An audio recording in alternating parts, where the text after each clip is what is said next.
So talking about satellite, so you have the direct-to-device, you also have Starlink. We're going to publish very soon a report looking at Starlink. And what we have found out is Starlink is not only popular in rural areas. So obviously they are more popular in rural areas, but it seems that people even in urban areas, they're using Starlink. Right. So it's the same with fixed wireless access. We initially thought that's going to be mostly for rural, remote areas, but urban, those people that don't want to have multiplay, those that don't want to have it easily to install, they're also using fixed wireless access. So kind of those use cases in terms of satellite are there.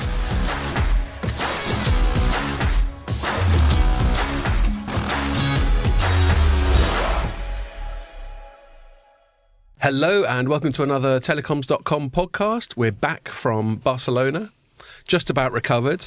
How long did it take you to recover? Well, actually, you didn't get a chance to recover because you had to go out on the lash that weekend. You haven't recovered yet. I had to get to Wales on Saturday. Yeah. And then come back on Sunday. I didn't feel like totally normal, like I didn't desperately need an early night for a few days.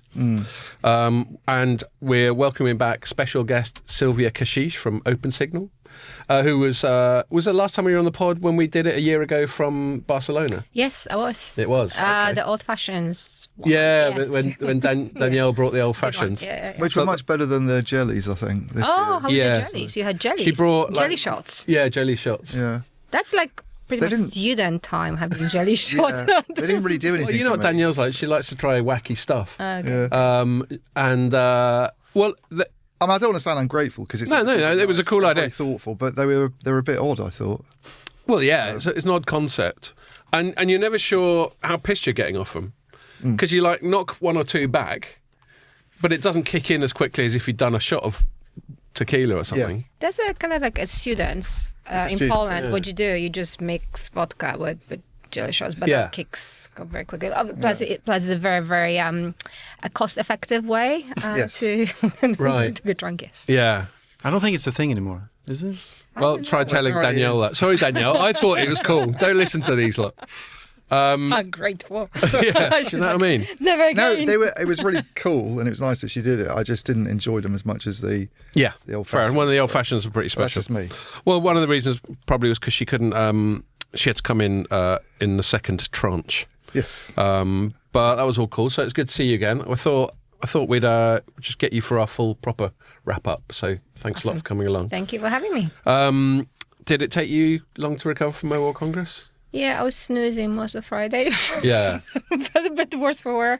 Yeah, I know it's weird. I mean, I went to bed really. I always do. Went to bed really early. I got back on Thursday. Yeah. Went to bed really early. Probably slept for about 10 or 11 hours. But then you wake up and you're like, oh, I'm not just bouncing back. I still feel weird. Yeah, it's all the hamon and well, there's that, food, and there's and I'm just really bad at giving myself a night off. Yes, I think that's Barcelona for you, right? Yeah. Because everything starts late. You have dinners like 8-9 p.m. By the time you're done, it's already midnight. I was feeling hungry quite late. Yeah. So I think I was Monday wrapped up about 2 a.m. Tuesday 3 a.m. Wednesday 4 a.m. I think. So no wonder I was knackered. Well, you stayed out during the event a couple of nights in a row till about 3 a.m. Exactly. So you brought it on yourself. Oh yeah, no, I'm not claiming any martyrdom. You should be older and wiser, but you're not. You're just older. I'm just older and... How is it the kettle calling, whatever the... Yeah, do you know what I mean? Like he's so restrained. Really sensible. I would have had an earlier one on the Monday. We went to dinner with Orange, and then when it wrapped up, and that's always really nice, you know, the French, as you'd imagine, they put on a really nice spread. And they have all their C-suite execs there, so I really appreciate that. And then it wrapped up whenever it did, 10 or 11 or something. And everyone cleared off, and Ian was sitting there indignant, going, "Where's everyone fucking gone?" He was he was up for going out.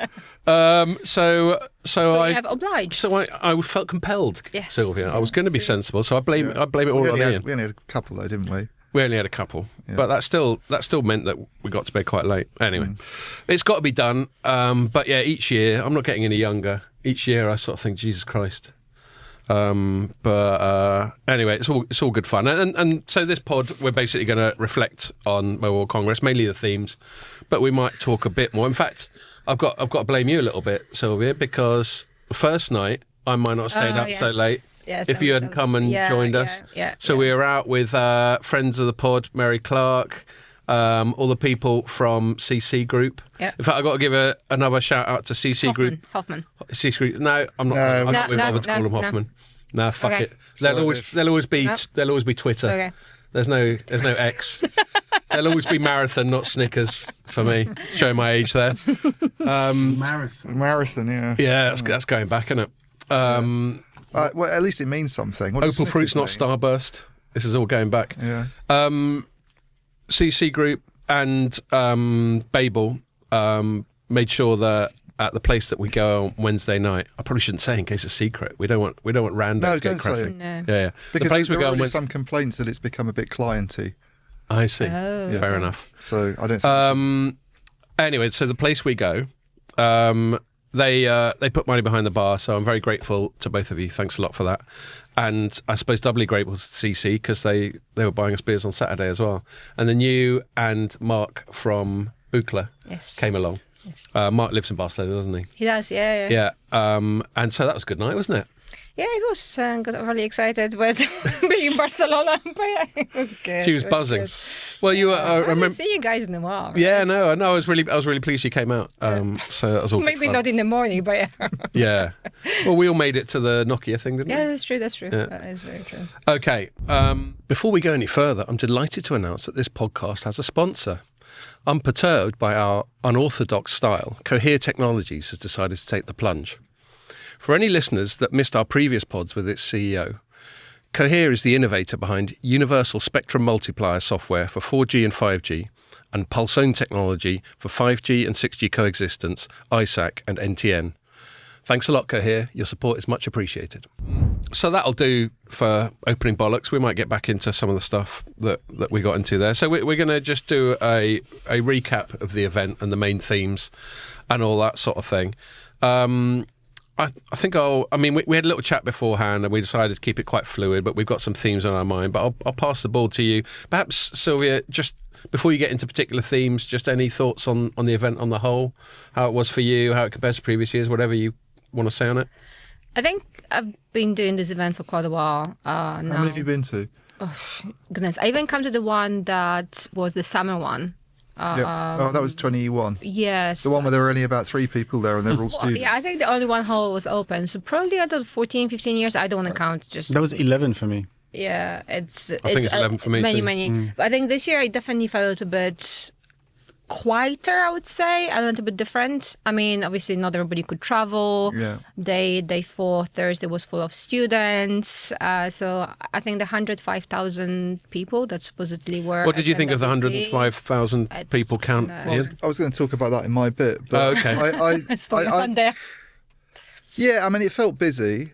Yeah. So It's hard to tell. Everyone It's a always bit asks hard when to you're there. tell. They're like, oh, everyone's yeah, always conspiratorially going, what's it like? The thing is, if you looked at the GSMA statement on it, it was they immediately sort of went because of travel disruption, Yeah. i.e. because of the war in the Middle East, and that affected quite a lot of people. It wasn't just people coming in from the Middle East. Like our freelancer No. couldn't make it coming over from India. And a lot India, of people coming from Indonesia, Asia. everybody that was. So that sounds like it would have had Just going over that airspace. a bigger impact. So last year it was 109,000. So if you're saying that only affected 4,000 people Yeah. travelling, I mean, the implication obviously in their blaming travel disruption is that if it hadn't been for that, they'd have been way up on even the 109,000 they got last year. And I'll talk about this a bit more later in the section, but I just find it odd in an fair industry enough. that's shrinking badly in terms of head count for the only thing that keeps going up is MWs. I mean, you look at it back in the days of And the amount they spend on it as well. you look at telecom in its heyday, right, late 90s, early 2000s, when this event was just getting started in Cannes,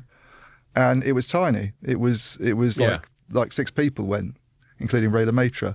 And, Oh, yeah, but it was starting. and that was Ray counts as more than that one. was when telecom was like some of the most valuable companies in the world were telco operators at That's the when time. it's back in format. And now it's like everybody's complaining about decay and decline and job losses, and it's been overtaken by big tech and all this stuff. And yet they've got bigger numbers every year. And as I say, the implication is that if it hadn't been for travel disruption, they'd have been on 120,000 this year or something. Yes. But I think So- going to MWC is kind of cost of doing business. You kind of have to be there to be seen rather than anything else. It's the show. When you That's go a fair and talk to point. people, you meet people. It looks it's a bit about weird if you're not there. relationships. I know, but it exactly. If can't- you're not there, why not? It can't continue, can it? No, it can't. And I know Ericsson sent Yeah. fewer people because I wrote a story about it. They sent a tenth fewer people this year. Did they like that story when you were No, and so I imagine other kind of companies that are also like losing headcount were doing the same thing. Nvidia took a lot more. So this is the thing: There the is a people who are reason. going are not people from telecom.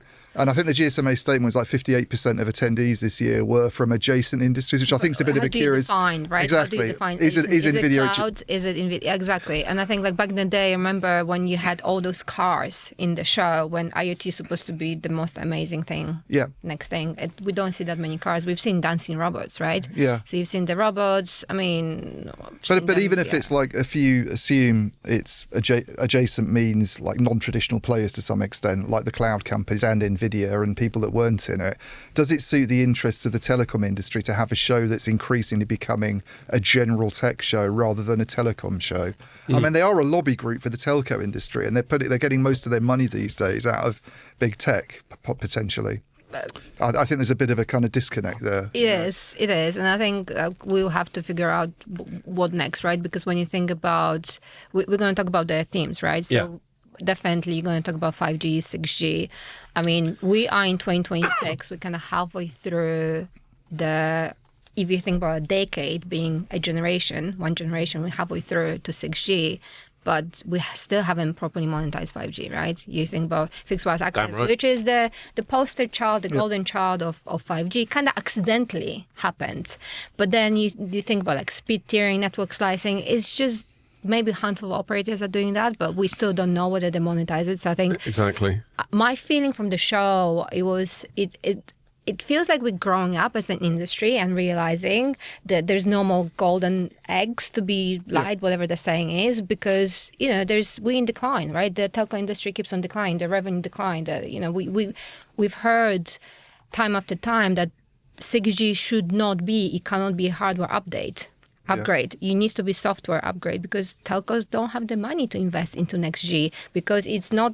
Especially if there's 5G. Especially if there's no clear ROI on it. Exactly. So I think that was, for me, it felt a little bit flat in terms of, I don't know, like whether it felt flat because obviously what is happening in the world, like it's really hard to be excited about telco when there's so many wars happening at the same time.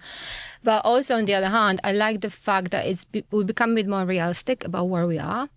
And with AI in particular, AI has grown massively over the past couple of years, right? Last year when we were at MWC, it was about agentic AI.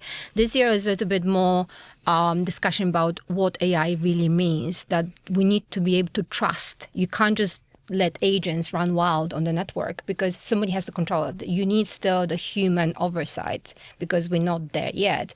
So AI definitely was all over the show.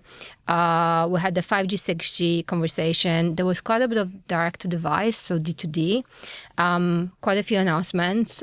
And quite often when I talk to people that they're not necessarily telco experts at heart, they get confused with direct-to-device versus satellite broadband.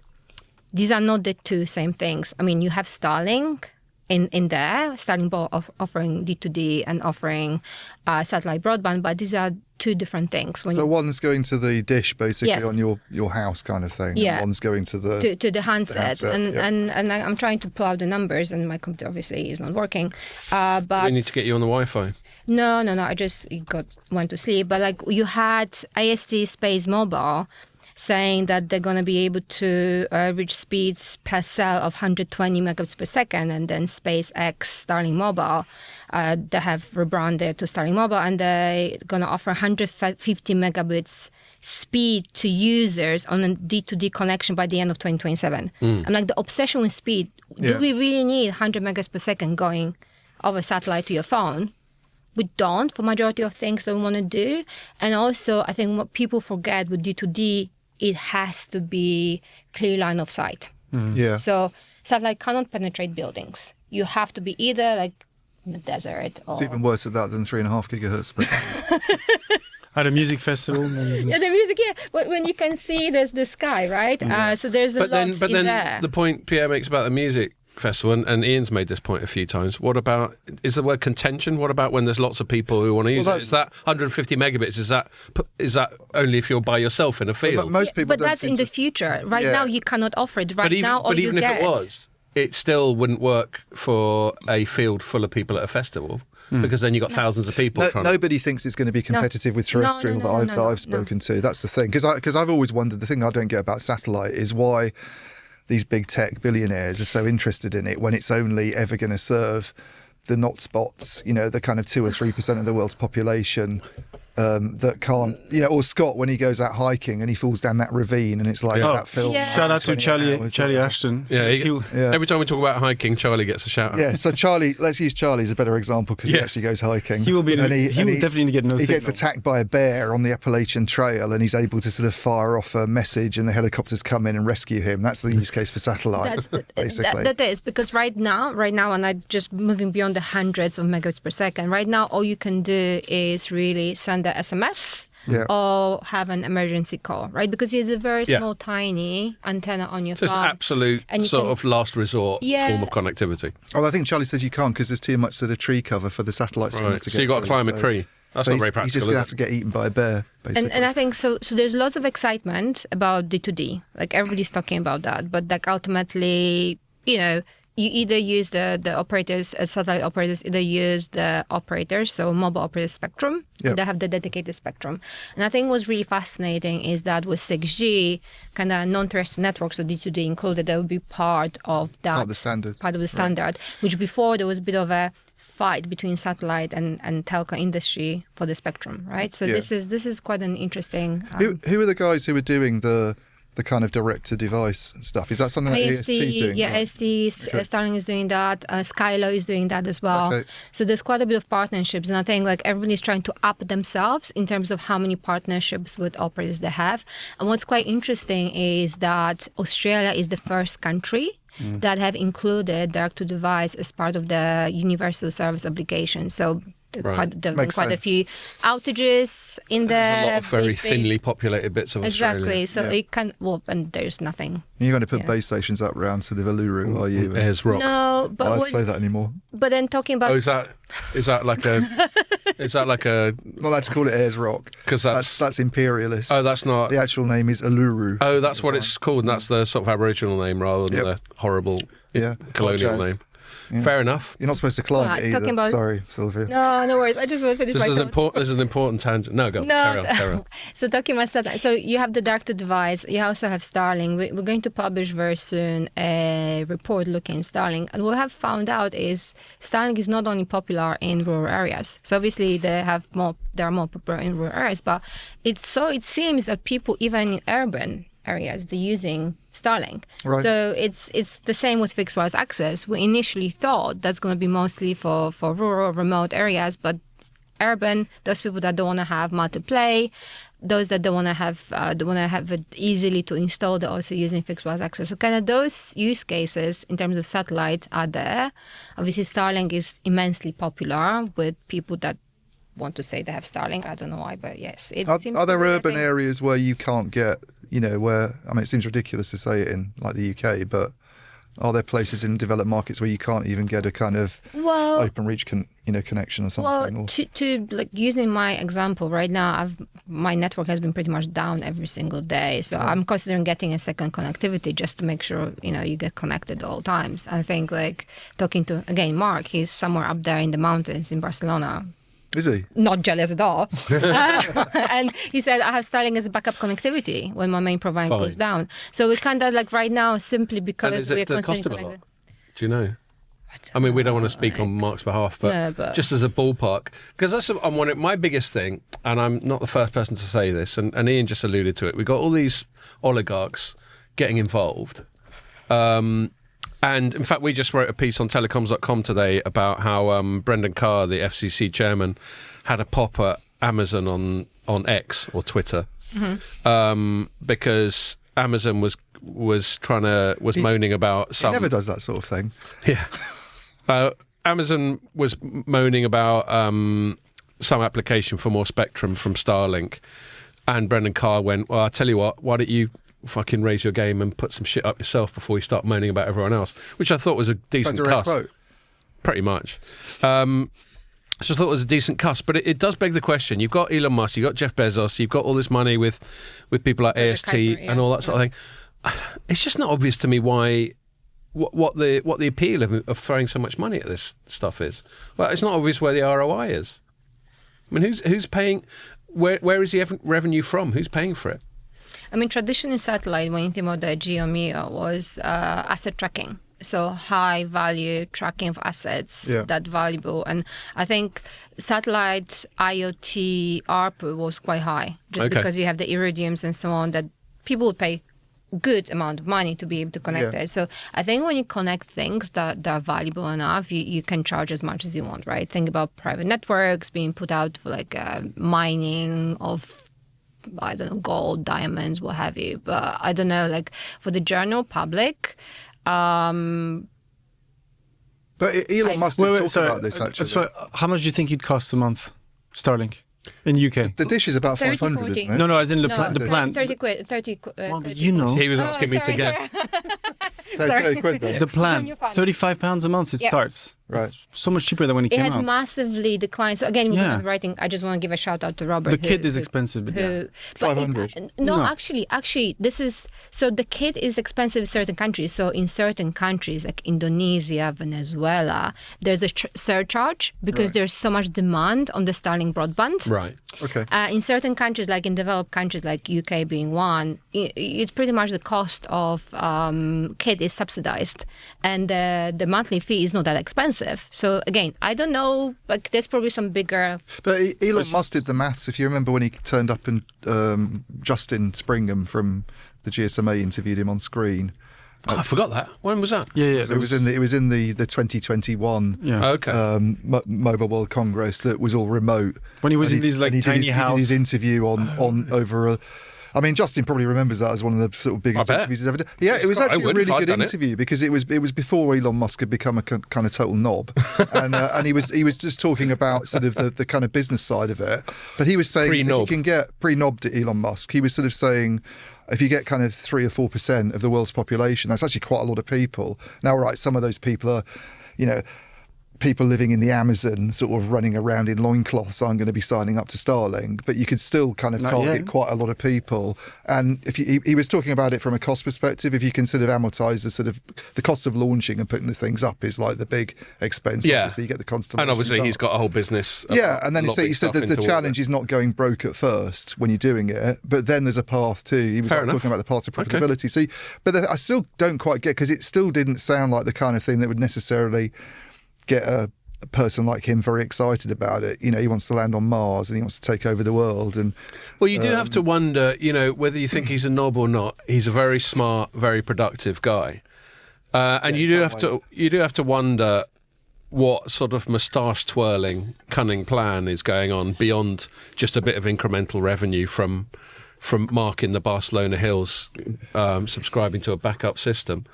So I do wonder. So we should shout out to what Sylvia brought in. By the way, by the way, I've been asked for how old I am when I was purchasing this. You got carded. Yes, I think it's just because I won't be rude and ask how old you actually are. But you do look very young, to be fair. Thank you. I mean, it might be in a stretch to say you look 17. But there we go. I think it's a big stretch. It's more about choosing to buy lots of wine and beer. Right. Yeah, that was at noon, pretty much. It's more, I mean, do you have to have a special card that says I'm not an alcoholic? Probably. I don't know. Anyway, well, thank you very much. And thank you very much for risking social opprobrium by buying all this stuff. That's the weaker one. This is the stronger one. Yeah, so you have a stronger one then. So you got some Juicy Chug Hazy IPA, which is 3.8%. Last time I brought you Rebellion from the Marlow Brewery. This time I didn't... Oh, Marlow. Huh? Yeah. Yours is Marlow as well. His is called Well Dressed Hazy IPA. This is 5.1. It's 5.1. Close to where my parents are. Well, I'm on Gamma Rich 5.4, so I'm still more of a man than you. So she brought that as well. They didn't have any ice at either of the places I go, which is a bit sad. But then you just sort of went a bit mad, didn't you, Sylvia? Yes. You got yourself some cava, some little mini cavas. Yes, that's true. And then you just thought, fuck it, I'll get some Campo Viejo as well. Yes. Just because, we've been in Barcelona, so kind of trying to get it you know. Oh, and yeah, I also got some Polish cabanos. And And then Sylvia, if her charming accent isn't obvious, is Polish. And so she went, all right, I'll have some cabanos. Cabanos, is that how you pronounce cabanos, it? that's Oh, it's correct, chicken. Chicken, yeah. I've never come across that before, and we eat quite a lot of We like, Eastern European food. And I all like that. cabanos. Yeah, it's good stuff. It's good. It's good for you when you want Well, we to. could sit on a park bench afterwards and drink wine and eat. I think that's cabanos. what the lady suspected me of when I was like, "Why are you buying that much booze? Like, what you gonna do with it?" Like, She either thought you were really young or thought you were a bag lady. I don't think I look like one, but yeah, you I never don't think know. you're like a bag lady. Yes, yes. But there we go. You know, I'm not the one you're trying to buy booze off. Where were we before we went off on that tangent? So we were talking about the satellite. Yeah, satellite. and why are they bothering? So for me, and this came up a little bit on the one we did at the show, and our former colleague Mike Dana, who was at Light Reading and is now at Ookla, where you worked back in the day. Yes. He brought up D2D. Mm-hmm. So obviously for you analyst types, that was a big thing. And actually, He loves satellites. really Dean excited brought it about up on the preview one as well. So it's obviously on analyst radar a fair bit. It is. But like one thing that I'm a bit of a skeptic when it comes to technology and where we are in overall journey. D2D is not going to save us.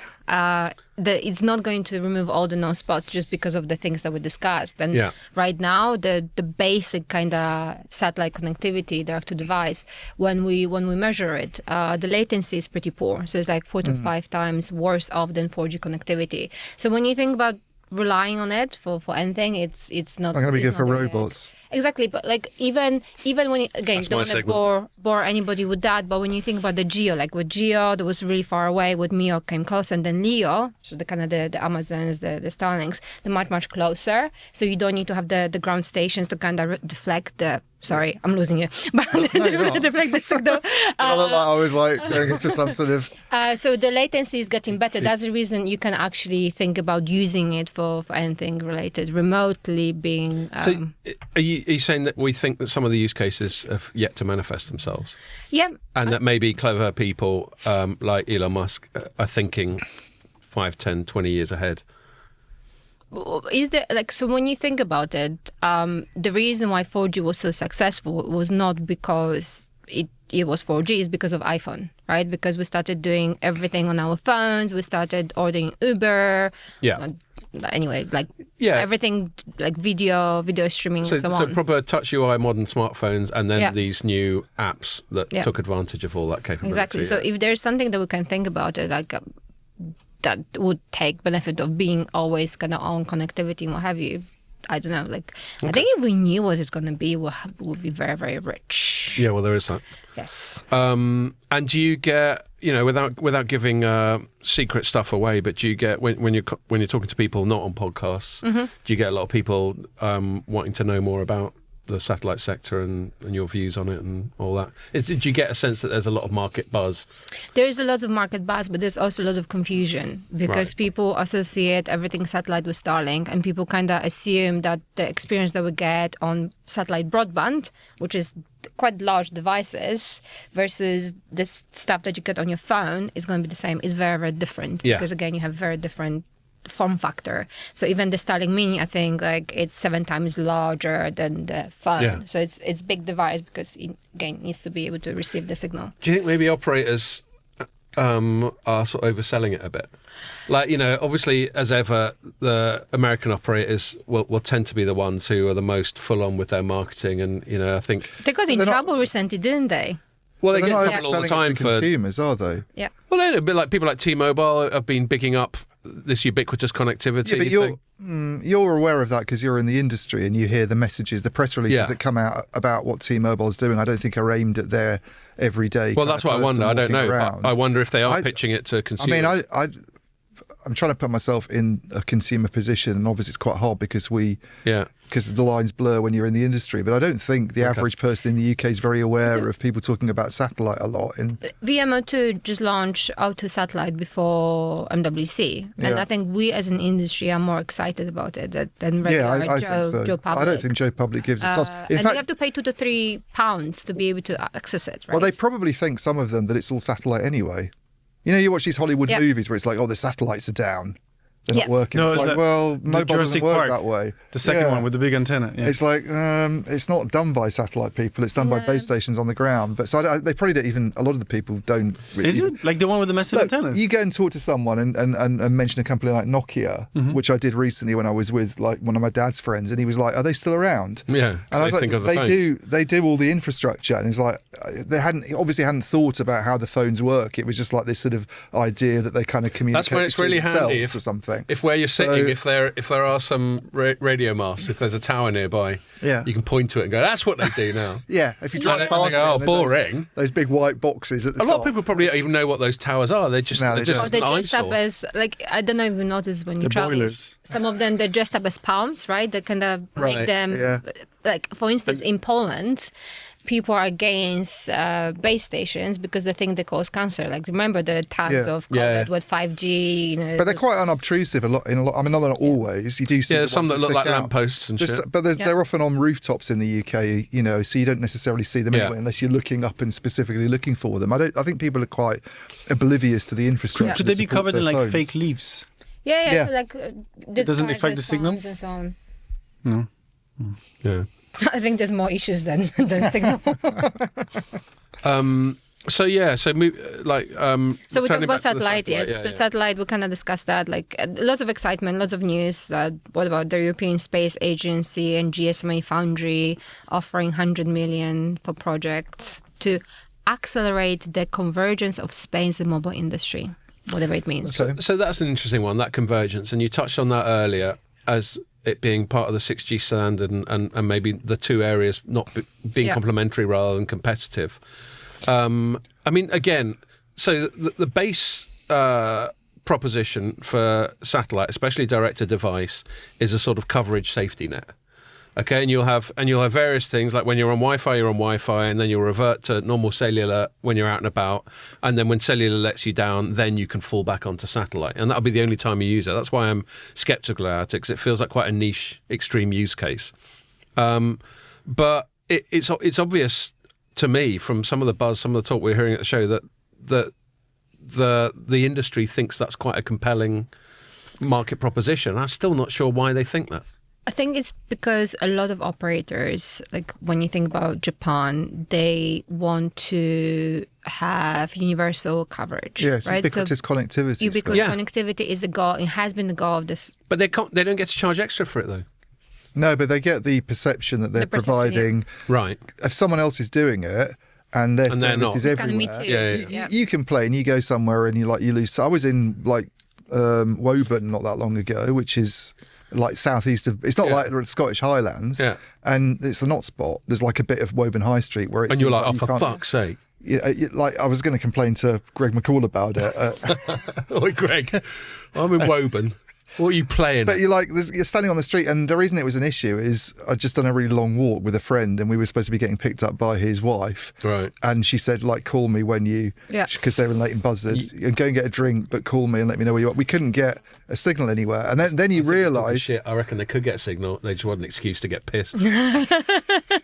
As if ever that would be the Yeah. case. So right? it's like you realise how much you are reliant on phones Yes. when, like, back in the days when we were at university and you arranged to meet someone in the Yeah. pub at a certain Sure, time. yeah. And those they either days are turned up gone. or they didn't. They turned up or they didn't. But now it's like you just think, well, I can phone someone from anywhere, but you can't. If you can't, that's a problem. Therefore, if everybody's doing, if your rival's doing satellite and solves those sorts of problems through it, then So I'm going to add to that, and again, going a bit of shameless promotion of my company. That's if quite I all right. may. That's allowed. So we I'll let you know actually- when you go too far, Sylvia.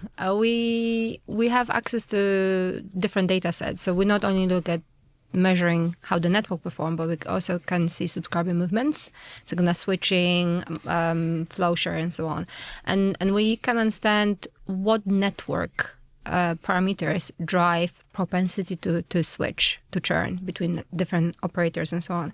And quite often is time you spend with no signal when you actually That's a cannot big do churn what you want to factor. do. Big churn factor. right. And constant quality. So how good your quality of experience is. So whether or not your connectivity is good enough. And when we measure it, it's about 5 megabits per second download throughput, 1.5 upload throughput, jitter latency, like 6 KPIs, which we have put together to kind of measure can you do what you want to do on your handset while you're connected, right? So it's not about download. Like, I think our industry has been obsessed with download for such a long time, and like kind of peak speeds. Like, if you have, I don't know, 600, 700, 800 megabits per second download versus when you cannot get connected, where are you going to remember it more? Exactly. Yeah. So kind of we put the point. white paper before MWC, just kind of talking about it. What really drives churn, what operators really care about, and what we've seen, like going back to the case of, kind of the Me Too factor, what to do is when you think about now acquisition in saturated markets, you cannot get new subscribers because there's nothing new, nobody new. You have to get it from somebody else, right? So you have to be the best in what you do. And what I've seen, and it's quite encouraging, is more operators actually leaning into the most reliable network experience. So the most reliable is the one that you can connect to most often. I've got a little tangent about that, but I'll let you finish. That's it. If you have, okay. So, did you want to say something? No, I was just going to. I think that's the biggest frustration for me in the UK. I mean, maybe not so much the Woburn out in the high street experience, because more often than not outdoors you're kind of usually okay. But indoors is really bad as well. I mean, that's not going to be solved by satellite, obviously, but it's pretty bad in a lot of places in the UK. I have another tangent, and actually, like, obviously being in the industry, I understand how the sausage is made and so on. But I have very, very bad connectivity when I'm at home, and I managed to, again, that's the way they actually complain to people that are my providers, and they send somebody out there and they find out that I am being served by a base station that has 20 megahertz of 1800 megahertz spectrum. Right. So not much. So not much. And the reason not much and quite high. Exactly. Yeah. The reason why you can't do anything about that is because of right of way, right? You cannot actually, the landlord that is not allowing you to do anything. Right. Oh, yeah, that's a big issue, isn't it? Yeah. So I think in the UK, like when putting the equipment up on roofs, that sort of thing. It's very, very difficult. Landlords can sort of hold you to ransom, can't they, and demand more money. Exactly. It's a massive regulatory And when we compare headache. UK to other countries, we are far down in the ranks, not only for download, because that's another thing, for the constant quality and time we spend on 4G and 5G, just because we cannot be connected. Our infrastructure is not there. I noticed the difference.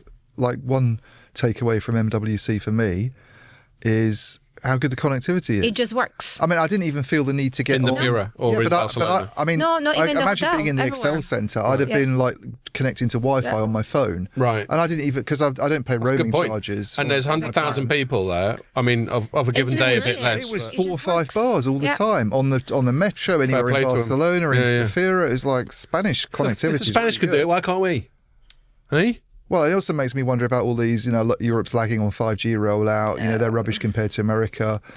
Well, it's pretty good in Barcelona. But also has been optimized to be able to deal with the amount of people and the traffic and so on, right? So they've done it for a very long time. And I think that's another thing that we have found out. And it would be a bit embarrassing if MWC exactly had being the show. Yeah. And but at least they pulled it off. They've managed to do it. Yeah. What we actually have found out, we again look at in Asia Pacific what percentage of time people spend on Wi-Fi versus on mobile, and it's fascinating. So in certain countries like in India, Indonesia, and so on, people spend more time on Wi-Fi just because the Wi-Fi kind of broadband fiber is being rolled out. But in developed countries like I think Singapore, Australia, I think these are the countries, they spend less time on Wi-Fi because the 5G, the 4G is so good that you don't notice when you're no longer connected to Wi-Fi. Like I for sure notice. Like if I'm not connected to Wi-Fi, I can't do anything on my phone, right? Yep. So that's the reason let's move away from just really zeroing on the speeds, and the same with 6G, like the gigabits of connectivity. What are we going to do with that? Oh yeah, well we'll put a pin in the 6G because I'm gonna nominate that. In fact, we might move it on as I think we've sort of covered the satellite thing. I just got one little tangent. And if you were going to talk about AI, yeah, I meant move it on. I just meant move it on from satellite. That's all. Sorry. I just got one little thing. You were talking about reliability. I feel a bit guilty for being so sarky in my story yesterday. I wrote a story yesterday. It goes, O2 offers subscribers 5G plus upgrades, but struggles to explain why. And basically, they sent out a press release going, "Look, everyone can get on 5G plus." And I was thinking, okay, which is 5G plus, which is the consumer 5G standalone. Yeah, their consumer name for 5G standalone. And anyway, and I thought, okay, so they're letting people upgrade to it, but sometimes they've got to go through a bit of a faff of activating an eSIM or something like that. But I thought, how are they selling it to normies? Yeah. And so I got this quote from their special website, which is just for that. I'll read it so I can congratulate myself on my witty prose. I went, there's even a special website for those few Luddites not already seduced by the charms of 5G Plus, which is a consumer-friendly name for 5G SA. It explains that, quote, 5G Plus unlocks the full power of our network and our best reliability yet. Stay connected when it matters most, even in the busiest areas, close quote. And I went, is that it? A bit more reliability? It's hard to imagine many subscribers being compelled to act with only that as a reward. Well, that's what it is, though, isn't it? Yeah, I know, but I was just thinking about, I was just putting myself in the position of not telecoms journalist, This is a problem, I think, with... that the operators have got with this relentless move up the Gs and with SA almost being perceived to be, like they're calling it 5G plus, like a better version of 5G, is no one's made... BT, when they first... You remember we went to that press conference and they launched standalone. Yeah, and they were rolling out in a few cities, and they had two phones that it worked on, because this is in the days when it was not compatible in a lot of handsets, and they were pricing those at a premium. Like the fees that you had to pay per month were really high, like 50, 60 quid. And it was like, okay, Mark Alera's strategies to try and position this as a...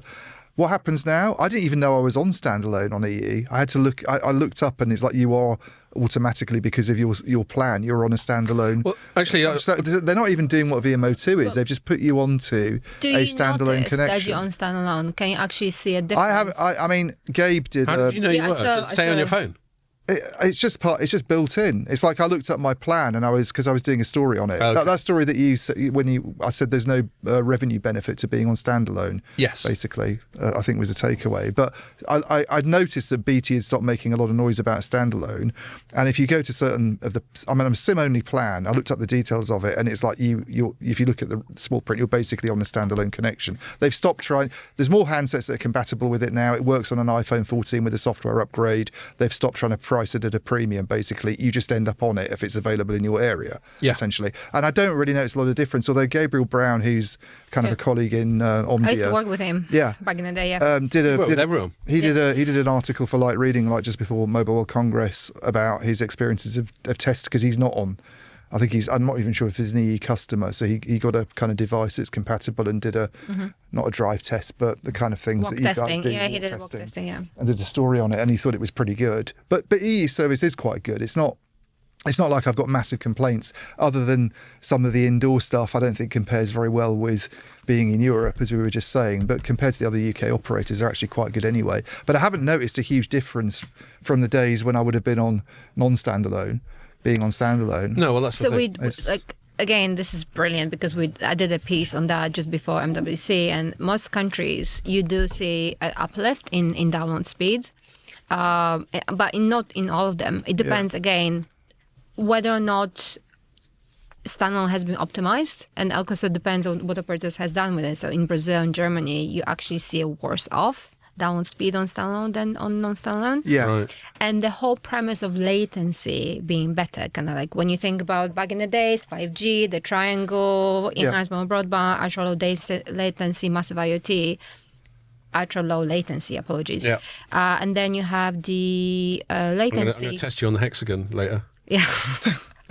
in most countries you do see a reduction in latency, but again, but there's not the use cases to need it anyway. That's the problem. It's not like I'm going to notice a difference between 20 milliseconds and whatever it is, 60 milliseconds. Unless you start talking, again, this is natural, kind of go into AI, right? Because I tested those glasses. Yeah, that makes you feel sick if it's too... Yeah, exactly. Yeah. But I think it's still talking, I think that was the Huawei stand. You don't need a amazing latency. You're still talking about, I can't remember, 30, 40 milliseconds. So this is the problem with the 6G use case when it's exactly. attached to and we promised, I think we promised the industry, I was still in the GSMA back in the day when we promised like near zero latency, kind of symmetrical upload and download. It didn't happen in 5G, partially because we kind of rushed it to make sure that Seoul can say, they launched the 5 Koreans. And get in the 10-year cadence and all that. Exactly. But it's just like, sorry, I'm not trying to kill the industry, but it's like we need to make sure that it's the technology, it's not technology for technology's sake. There is a use case in there. Yeah. Totally, and that will lead on to 6G. But should we? So the other two big things we want to talk about is 6G and at least two different takes on AI. Which do we think this leads to naturally out of those two? Does anyone want to nominate anything? Otherwise I'll just go. I thought Sylvia wanted to talk a bit about AI in okay, the well, let's do that context. Yeah, let's do that. So what I managed to do on day one is did a panel with the Snowflake, Ericsson, NVIDIA, Nokia, AWS, and with It's quite a SoftBank. So quite a full-on panel. And were you moderating it? I was moderating, yes. Right. Yes. But it was really interesting because what we talked about is trust is so important. So we talk about agentic AI, we talk about how important it is about agents kind of talking to each other and so on. And I think there's a clear recognition we're not there yet, not just there yet. So we still need the human in the loop. We need to make sure that data is of good quality. So you need to make sure that data is accurate. Otherwise, you're going to get lots of noise, lots of dirt. And that's going to, obviously, AI can hallucinate. That's very, very important. And when you think about levels of autonomy, so the TM Forum has the 5 different levels of autonomy. Most operators are somewhere between level 1 or level 2, which is going to use AI for dashboards and so on. But level 3 and 4... we're getting there, but we're not there yet. Yeah. I think the most interesting thing came from Mr. Ruji Wakikawa of SoftBank. Apologies, I'll probably kill his name. I'm guessing that's a Japanese name. Yes, Japanese name. He's big on AI, Ran. Yes, but what he said is that... That'll be a good segue. It requires actually mindset shift. So right now you have the traditional telco engineer that has to kind of evolve into AI orchestrator. Jesus, I can't speak. This one. So you need to understand the models, governance, that's where you're going wrong. and also be able to do RF radio frequency planning and so on. And there's a bit of a tension between different organizations. So when you think about kind of back in the day, the IoT, the IT versus OT, when you have two different frameworks and ways of working coming together, that's always problematic. So it's very important to realize we need skills. We need to be able to be accountable for that.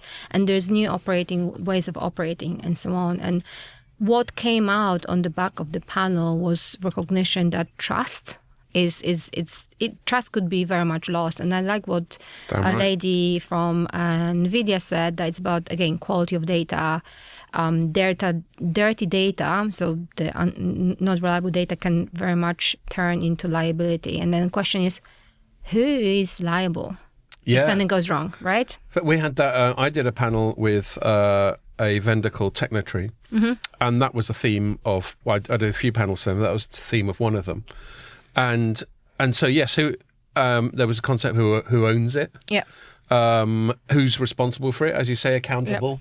And then I remember one thing that came up on the panel was them talking about this sort of amplifier effect. So when you've got stuff that's heavily automated, you could have something go wrong in one bit of the stack or one bit of the system, and then that mistake could then get amplified by other subsequent automated bits and bobs because they're founding their decisions on that mistake. Yeah. So there's all sorts of ways in which this could all go horribly wrong. I wonder if we'll ever get to this sort of promised land of level 4, level 5. Because someone told me this week, I can't say who it was because it's sort of off the record, but China Mobile was like one of the poster childs for this with the kind of TM4. They're the ones who've come up with this hierarchical system, which I think is just based on the idea it was used by the car industry at first, wasn't it? Yes, where we never got to build. And they kind of nicked it from them, but they're the ones who've come up with this sort of level 0 to level 5, where level 5 is basically the sort of CEO sitting drinking his coffee and the level 5 is Terminator. Just say it. Well, Mavenir said that to me. I said, "What's level 5 automation to Mavenir?" And the guy who's in charge of AI then, he says, "Well, it's basically Skynet," which I thought was quite funny. So there we are. I was kind of mocking myself there, but I think a stop clock is right twice a day. But so China Mobile is like the sort of poster child for we're at level 4 or we're getting towards level 4. And I'd heard this week that, I mean, if you look at their staff numbers, by the way, they're really high still. They've actually grown in the last year, but they aren't able to take people out of the loops because you can't trust what's happening. That's the problem.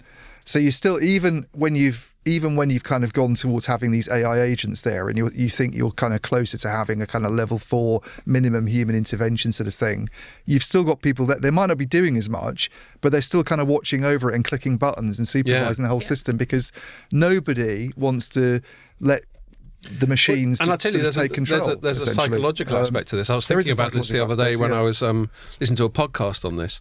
So not only do we want to be able to blame someone, and there's no good shouting at ChatGPT, is it? But if you think about the psychology of humans, one of the things that keeps us honest is the incentive structures that are baked into us. You know, we've got a certain level of responsibility. You don't want to fuck it up because you don't want to lose your job and not be able to pay your mortgage and go and get pissed with your mates or whatever.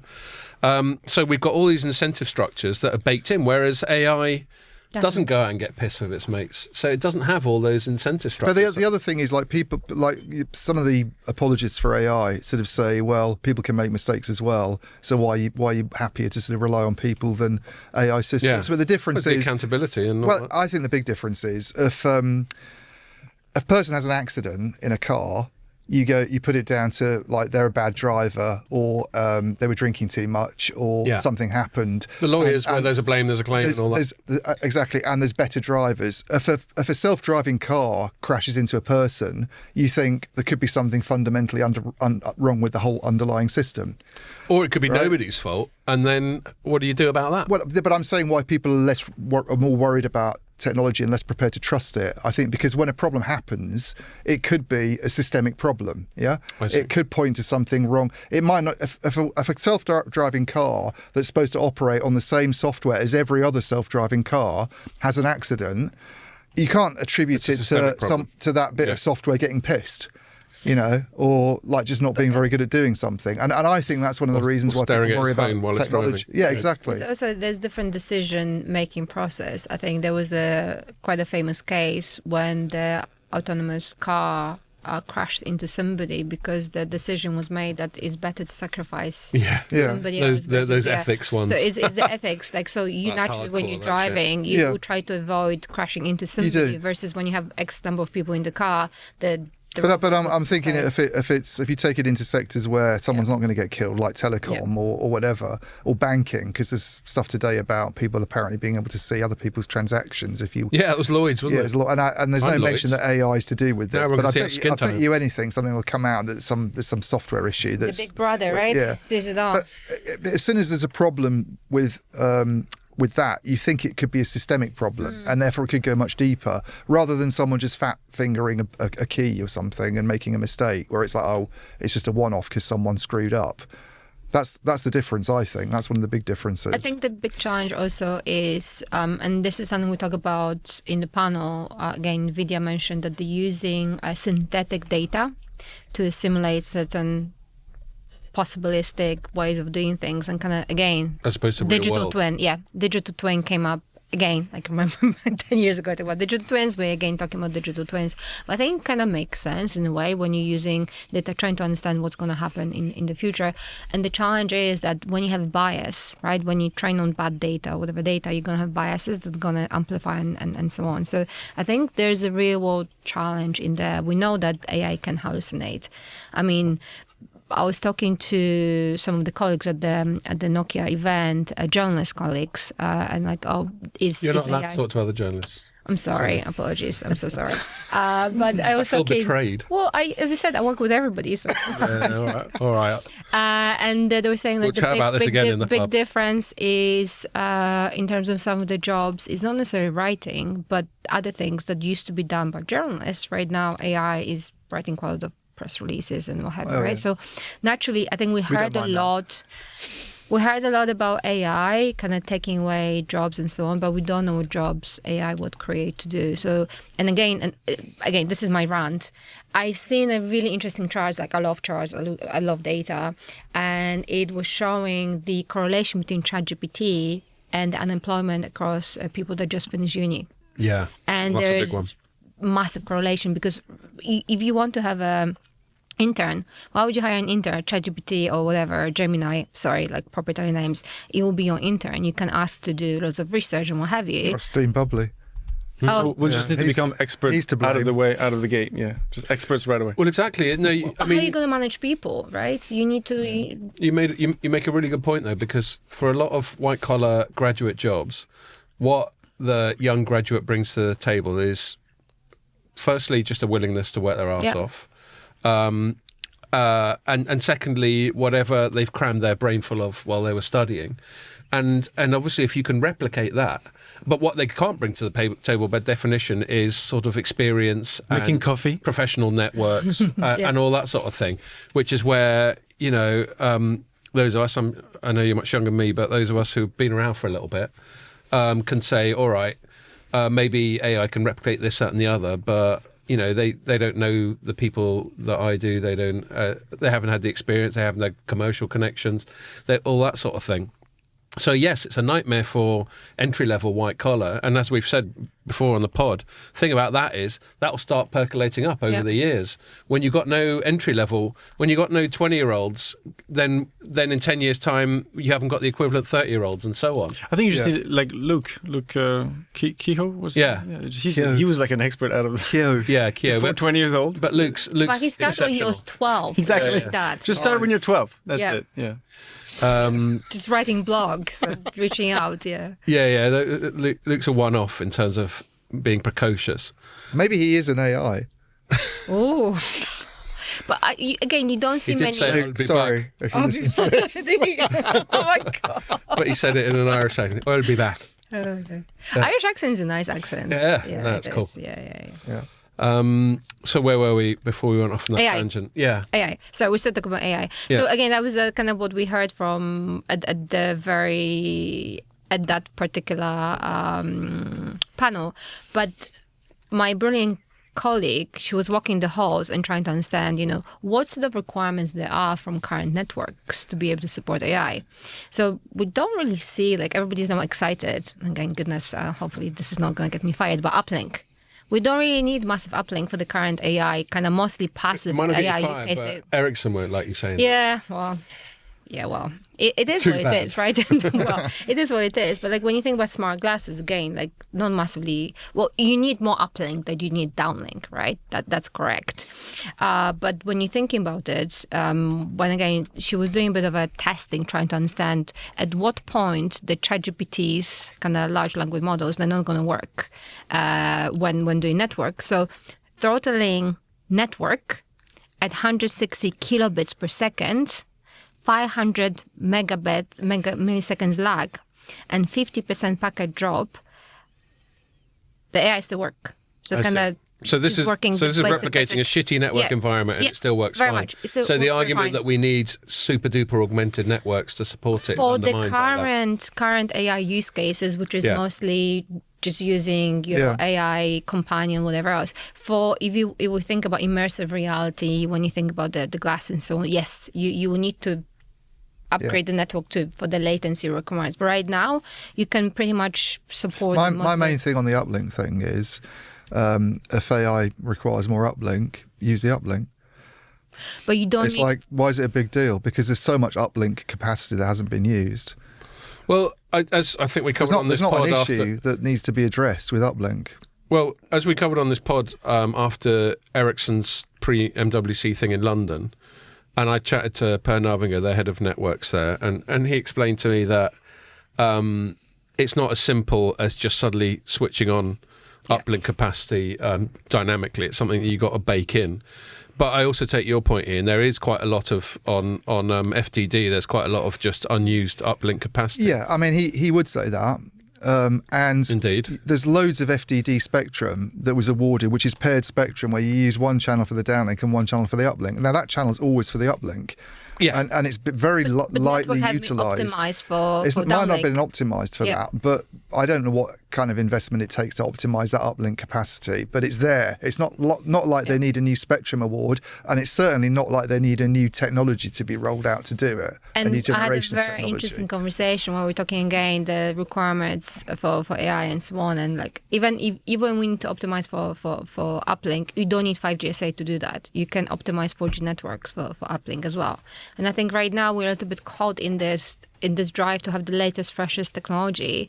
But for instance, Pakistan I know, random tangent, just did the Spectrum Awards, just in auction, and they're we covered very that. much focused on 4G. And I think I really admire that fact that they're not trying to say, okay, let's just move to 5G straight away. The focus on 4G. Let's deliver good 4G for 240 million people that they have, right?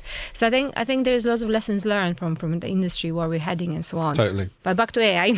Yeah, and actually, that's good because I want to save the 6G bit for the end. You know, given that we've just gone, Pakistan can't even be bothered with 5G. It's a good time to talk about 6G. But let's conclude the AI thing. Did you have another thing that you wanted to say on the matter? Because I've got something I want to ask Ian once you've. No, I think there's definitely lots of conversation, and we've seen the robots, the agentic AI. We heard at the Nokia thing as well from, was it Jon Snow, the T-Mobile guy, about kinetic AI, about 5G advanced, which nobody really understands what he's talking about. No, from what I can physical gather. AI. So kind of physical AI was the theme of the show at CES that I used to, thankfully, I no longer go to because that's just beginning of January in Las Vegas. But kind of the physical AI kind It of keeps coming out, doesn't it? Yeah. Every time it does, I give Ian a knowing look. Yes. Physical AI. But we haven't seen so much of that at MWC. It's basically Just bringing robots M2M, isn't it? Yeah. And again, M2M. No. Of course it is. Much more Well, than it that. is. It's Well, M2M. It's just M2M. What's Kinetic M2M? tokens, machine mate. to machine? Well, I mean, you're talking IoT, nonsense then, internal because things. you can't, like, kinetic tokens, I heard, like, Fucking being mentioned kinetic by tokens. John Saw. And by the way, nobody has a clue what he means by kinetic tokens, because I thought maybe I'm being very stupid here, and this is all very nebulous, and what the hell does this mean? And I talked to a few people this week, They're like, what's he and no banging one's on got a about? clue what he's on about. It's like listening to some of the answers that you get at a Nokia press conference. Well, that's about- why. That's what brought kinetic tokens to mind. Yes, that was, fired. Nokia. It's Nokia. because I'd heard it a little bit, and then I explicitly asked the question to Justin Hotard about what's the point of 6G. Hold on, let me finish. And he started banging. I have to do this with him sometimes.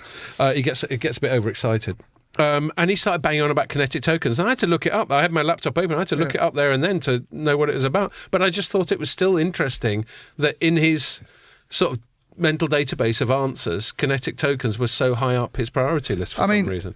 He deals in connectivity. That's what he should be thinking about. And there are certain things you can measure when it comes to connectivity, which companies like OpenSignal do, like gigabits per second, latency, these measures of traffic, like traffic going down the network, basically. That's not going to change with AI. You're still going to be sending traffic down the network, right? You're still going to be measuring it in the same way. This idea that there's some kind of new thing that needs But they seem to be transport- trying to say, and I'm not saying they're right, they seem to be saying tokens is different from data. How? I don't know. And But I'm just telling you what you're they're not saying. alone, because nobody Yeah, does. okay, fair I enough. think definitely the whole token situation, how we're gonna, again, the conversation about how telco is gonna be out of the whole token game, because do you really need telecom operators to help you tokenize whatever you talk about this? But I think the T-Mobile example was around being able to identify when there is demand for certain network conditions, so when the network is down and so on. So I think that was the use case.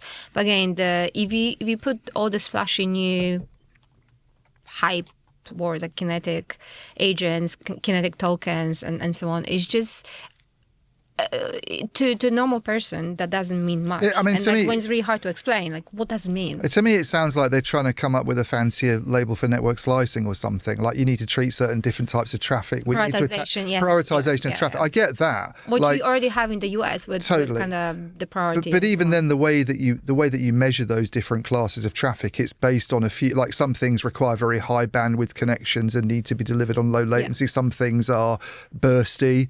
Some things are mission critical.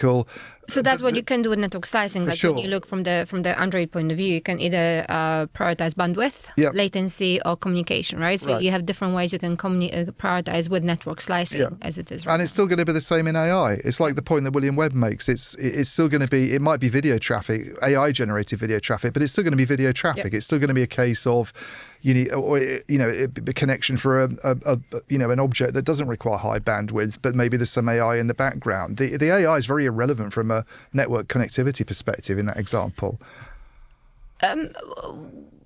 What we see, and again, sorry, I know No, you not probably so. don't talk. So we work with Rakuten. It's not a big secret. And what Rakuten is doing is they're actually using AI to optimize the network, to energy saving, energy efficiency, right? So AI can be used for networks in that. And it's a brilliant use case, right? So you're trying to understand, should I be switching off my base station when nobody's there? Like time of day analysis, like, how the network is performing, what's influencing this, and so on. And quite often, like the way we measure networks, we measure them against CDNs, right? So the way typically you would experience it, like quite often is not the operator, is CDNs going down right now with everything that's going on. And we know AWS is down and what have you. So this will have a massive impact in the way you experience the network. So when you actually can understand what is the root cause, you can do root cause analysis with AI much faster. Yeah, so I think AI I get that completely. I could totally agree with that. I think using AI for efficiency measures in the no one's network, questioning that one. Powering down base stations, even the sort of AI RAN stuff, which we might come to at some point, to do with spectral efficiency. Great minds think alike. I totally go along with all of that. What I don't see is the token being some kind of monetizable thing or a measure of something that's different from what we get on the network today. I just think that's complete nonsense. I think we might be too old for that. And it's not been articulated very well. But it's an incredibly new concept. I mean, it really, that's why I had to look it up. And John Saw only coined the term about a week before Mobile World Congress. So this is all very new. Okay. And I think where I'll agree with Ian, they've got to do a lot better job of explaining why. I got the impression when Justin chucked it out there in answer to my question, it was a little bit buzzword-tastic. And I wonder, if I'd been sat with him and I knew more about it, if I'd really grilled him on some of the questions Ian's asking, whether he had good answers. But yes, I think they've got to do a much better job of explaining why AI traffic does require some kind of novel network paradigm and an upgrade cycle and new technology and all that sort of thing. Because, I mean, I think we can all agree, we're all a bit sceptical about this uplink thing that Ericsson was so big on. I'm not sceptical about the uplink thing as much as the tokens thing. Fair enough. I could see... But you're still a bit sceptical. I'm a little bit sceptical. I'm a little bit sceptical about the idea that it's going to lead to some kind of tsunami of traffic and a big surge. Yeah. But I'm not sceptical that AI uplink traffic might be higher than we've had without AI in the past. Yeah. I get that, What I'm saying is I don't think that needs it doesn't sound like that needs any great overhaul of what we're doing. No, it doesn't to me either. And the other problem come on them to explain, to tell us why we're... I mean, this is getting onto your thing a little bit, maybe. Well, I want to, if you don't mind putting a pin in that, because I wanted to ask you specifically about AI RAN. Yeah, well, RAN technology is one of your many strengths, but it's a real focus of yours. And AI RAN was a big thing at the start of the show in the press releases. Nokia was banging on about it. Ericsson's banging on about it. Was there anything from the show compared to, let's say, 2 weeks ago, about AI RAN that you learnt or that moved the narrative along for you in any way? There's some nitty-gritty stuff that I think is interesting in terms of the way that the vendors are approaching it. And obviously NVIDIA was a big kind of figure at the show. Like, I think Mike was the person who was going on about it being like the NVIDIA World Congress almost. I think you put that in one of your stories recently. I did, yeah. Did you nick it off Mike? Yeah. Did you attribute it to him? Yeah, I've linked to Mike in the story. You but I think whether NVIDIA really is... The big question about AI RAN when you're talking about NVIDIA's vision of it is really whether NVIDIA is sort of needed in the radio access network. Was that one of the pieces you wrote recently? I seem to remember. I wrote a piece. Right? I think I wrote a piece on Nokia this week, which was quite a big one on Nokia and NVIDIA deal still being a bit of a mystery to everybody 4 months on. Yeah, exactly. Especially for NVIDIA when they've got so much money from massive GPUs. And Nokia's obviously gone into that arrangement with NVIDIA in a big way, and they're kind of basing their future RAN software design on GPUs, and that's becoming the sort of underlying hardware platform that they're using. I think there's a bit of confusion in the analyst world about what Samsung and Ericsson are doing. Some people seem to think that this whole Ericsson pitch about having a software stack that you can put on any underlying hardware platform means that they're positioned to do a similar thing. They're not. It's very, very different. Okay. There'll be a big piece from Light Reading on that next week if anyone wants to have a look. Watch this space. They're definitely not talking about going all in on GPUs at all. They see it very, very differently from Nokia.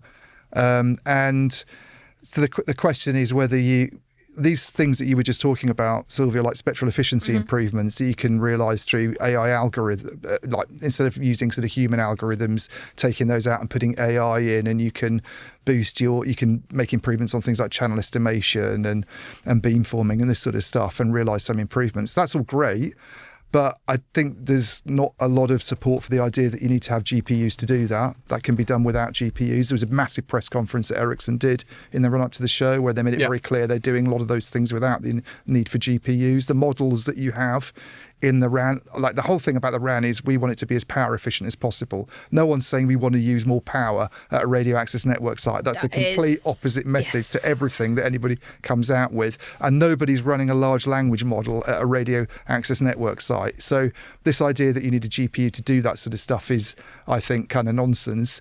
The other angle is the AI sort of and RAN side of things, you know, that you can use those GPUs as well as using them for RAN compute. You can sort of host mainstream AI applications, and that telcos could become providers of AI inference as a service. Yeah. Again, I mean, one takeaway from meeting some CTOs at the event, I haven't written the stories up yet, but I don't see a lot of support for that.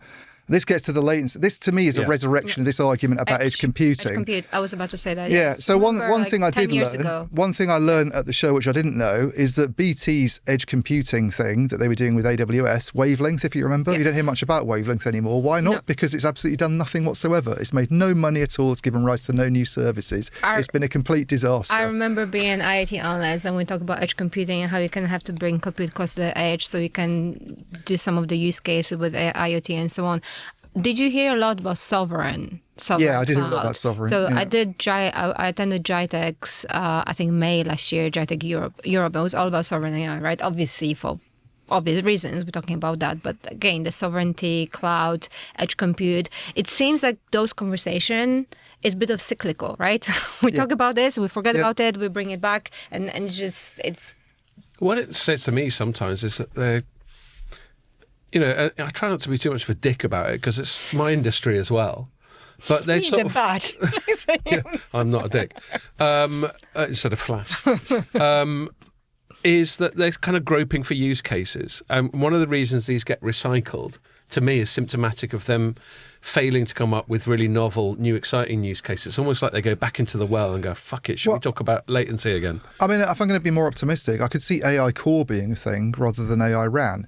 So if you talk to someone like Greg McCall, who I did happen to talk to, who's a BT sort of incoming CTO, about the whole latency thing and putting GPUs into the radio access network, he's like, well, latency isn't really a big deal in a country like the UK. Like even when they were trying to do the AWS wavelength stuff, they reckon they could support very, very low millisecond stuff from like a handful of data centers. The distances just aren't big enough. Yeah, so BT's distributed core and the facilities they're using for that, you could put GPUs in those facilities and potentially there's an opportunity for... Now, that's what Yegor Tenorio at Verizon wants to do. He's like, when I spoke to him in October, I think it was, I didn't meet him at the show, but he was very negative about AI RAN. And much more. Are you going to laugh at the way I said his name? No. I was going to laugh because I saw him at the show and he was being force-fed some of Danielle's boozy Jello shots. Oh, was he? Oh, right. Yeah. But he was very against the idea of using GPUs in the radio access network. Like totally unnecessary. It's a cost. You can do stuff on Granite Rapids, which is Intel's platform. You don't need latency can be delivered from like core facilities, for instance. So Verizon has a thing. I can't remember what they call it.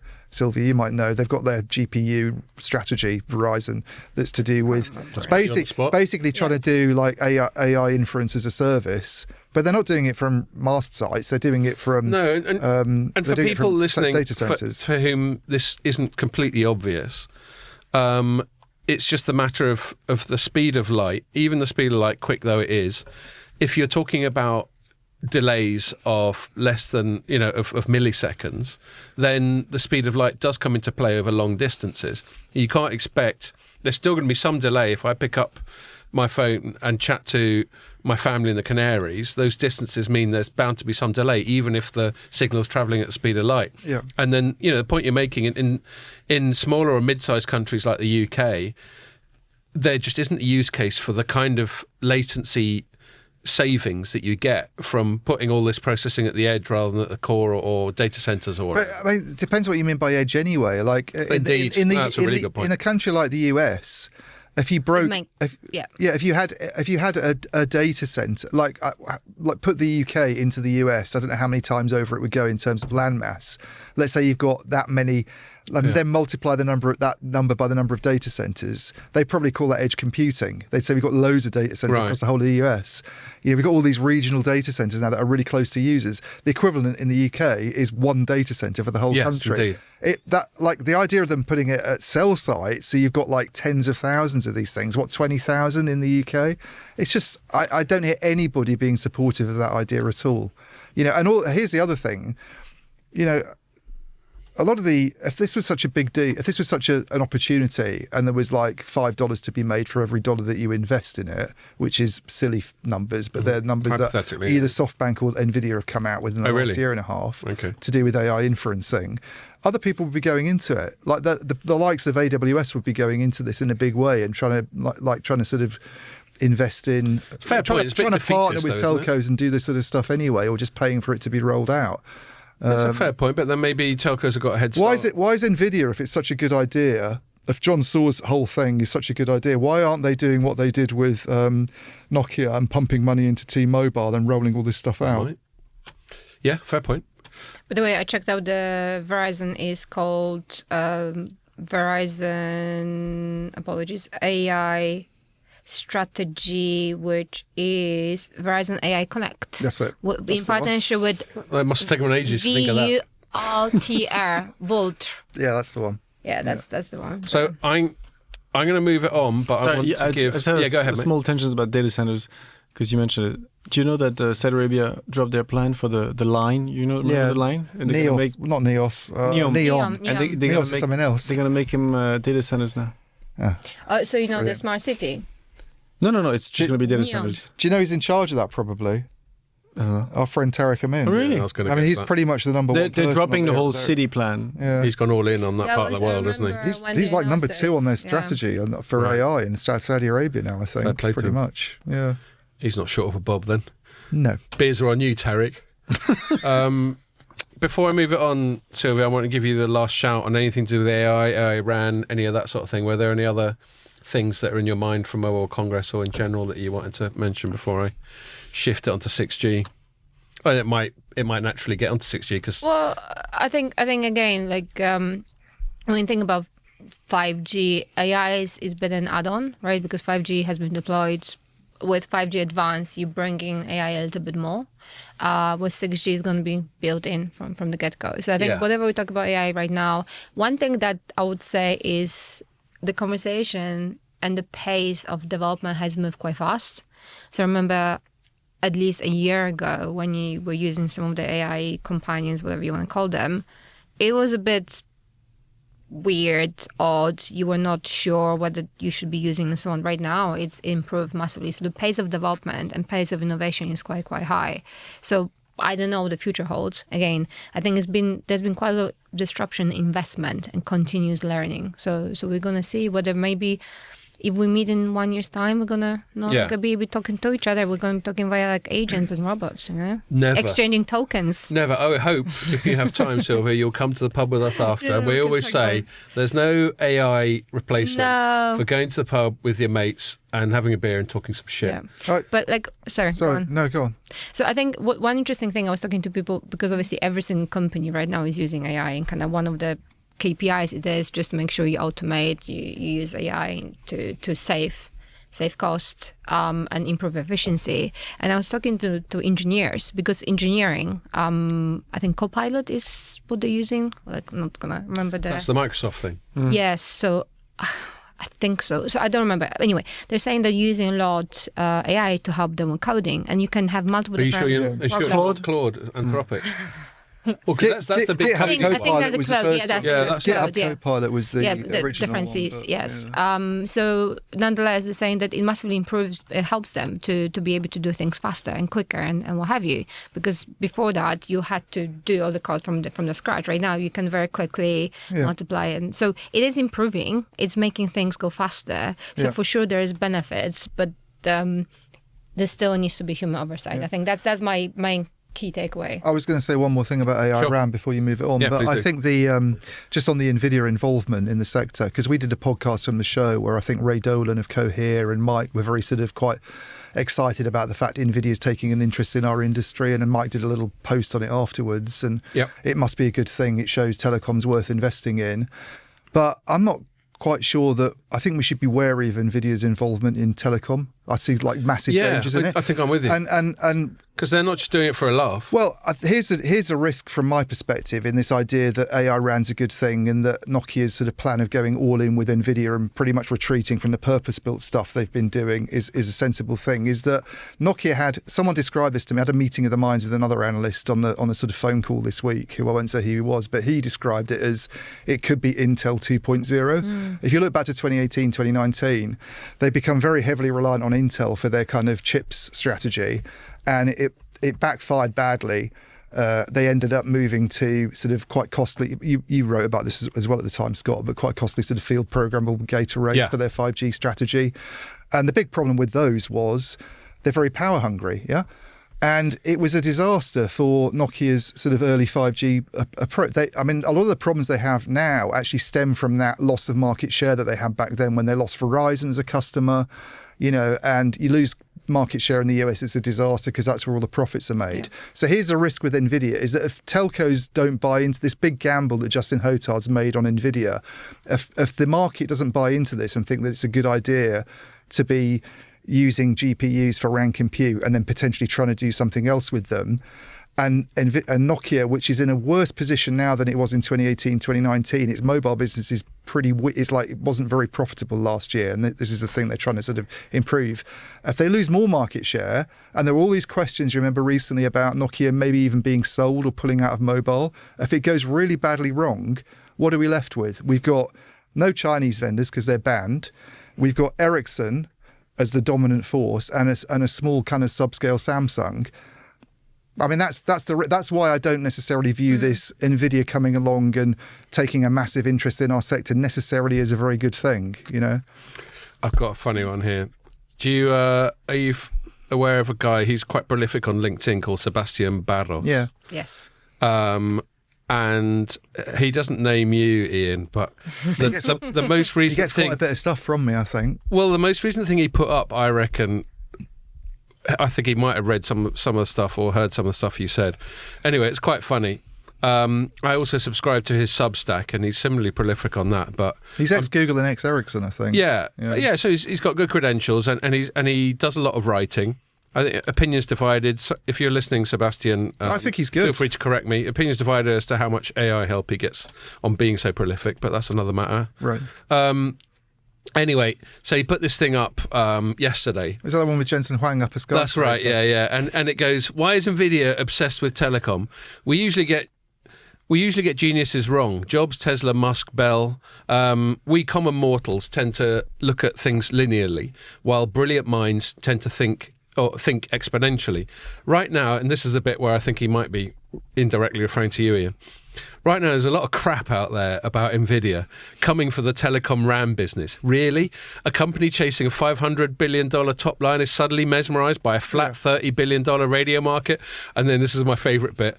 Space, single word sentence, bollocks. So I like to think Sebastian's learnt some language from us as well. Ouch. Yeah.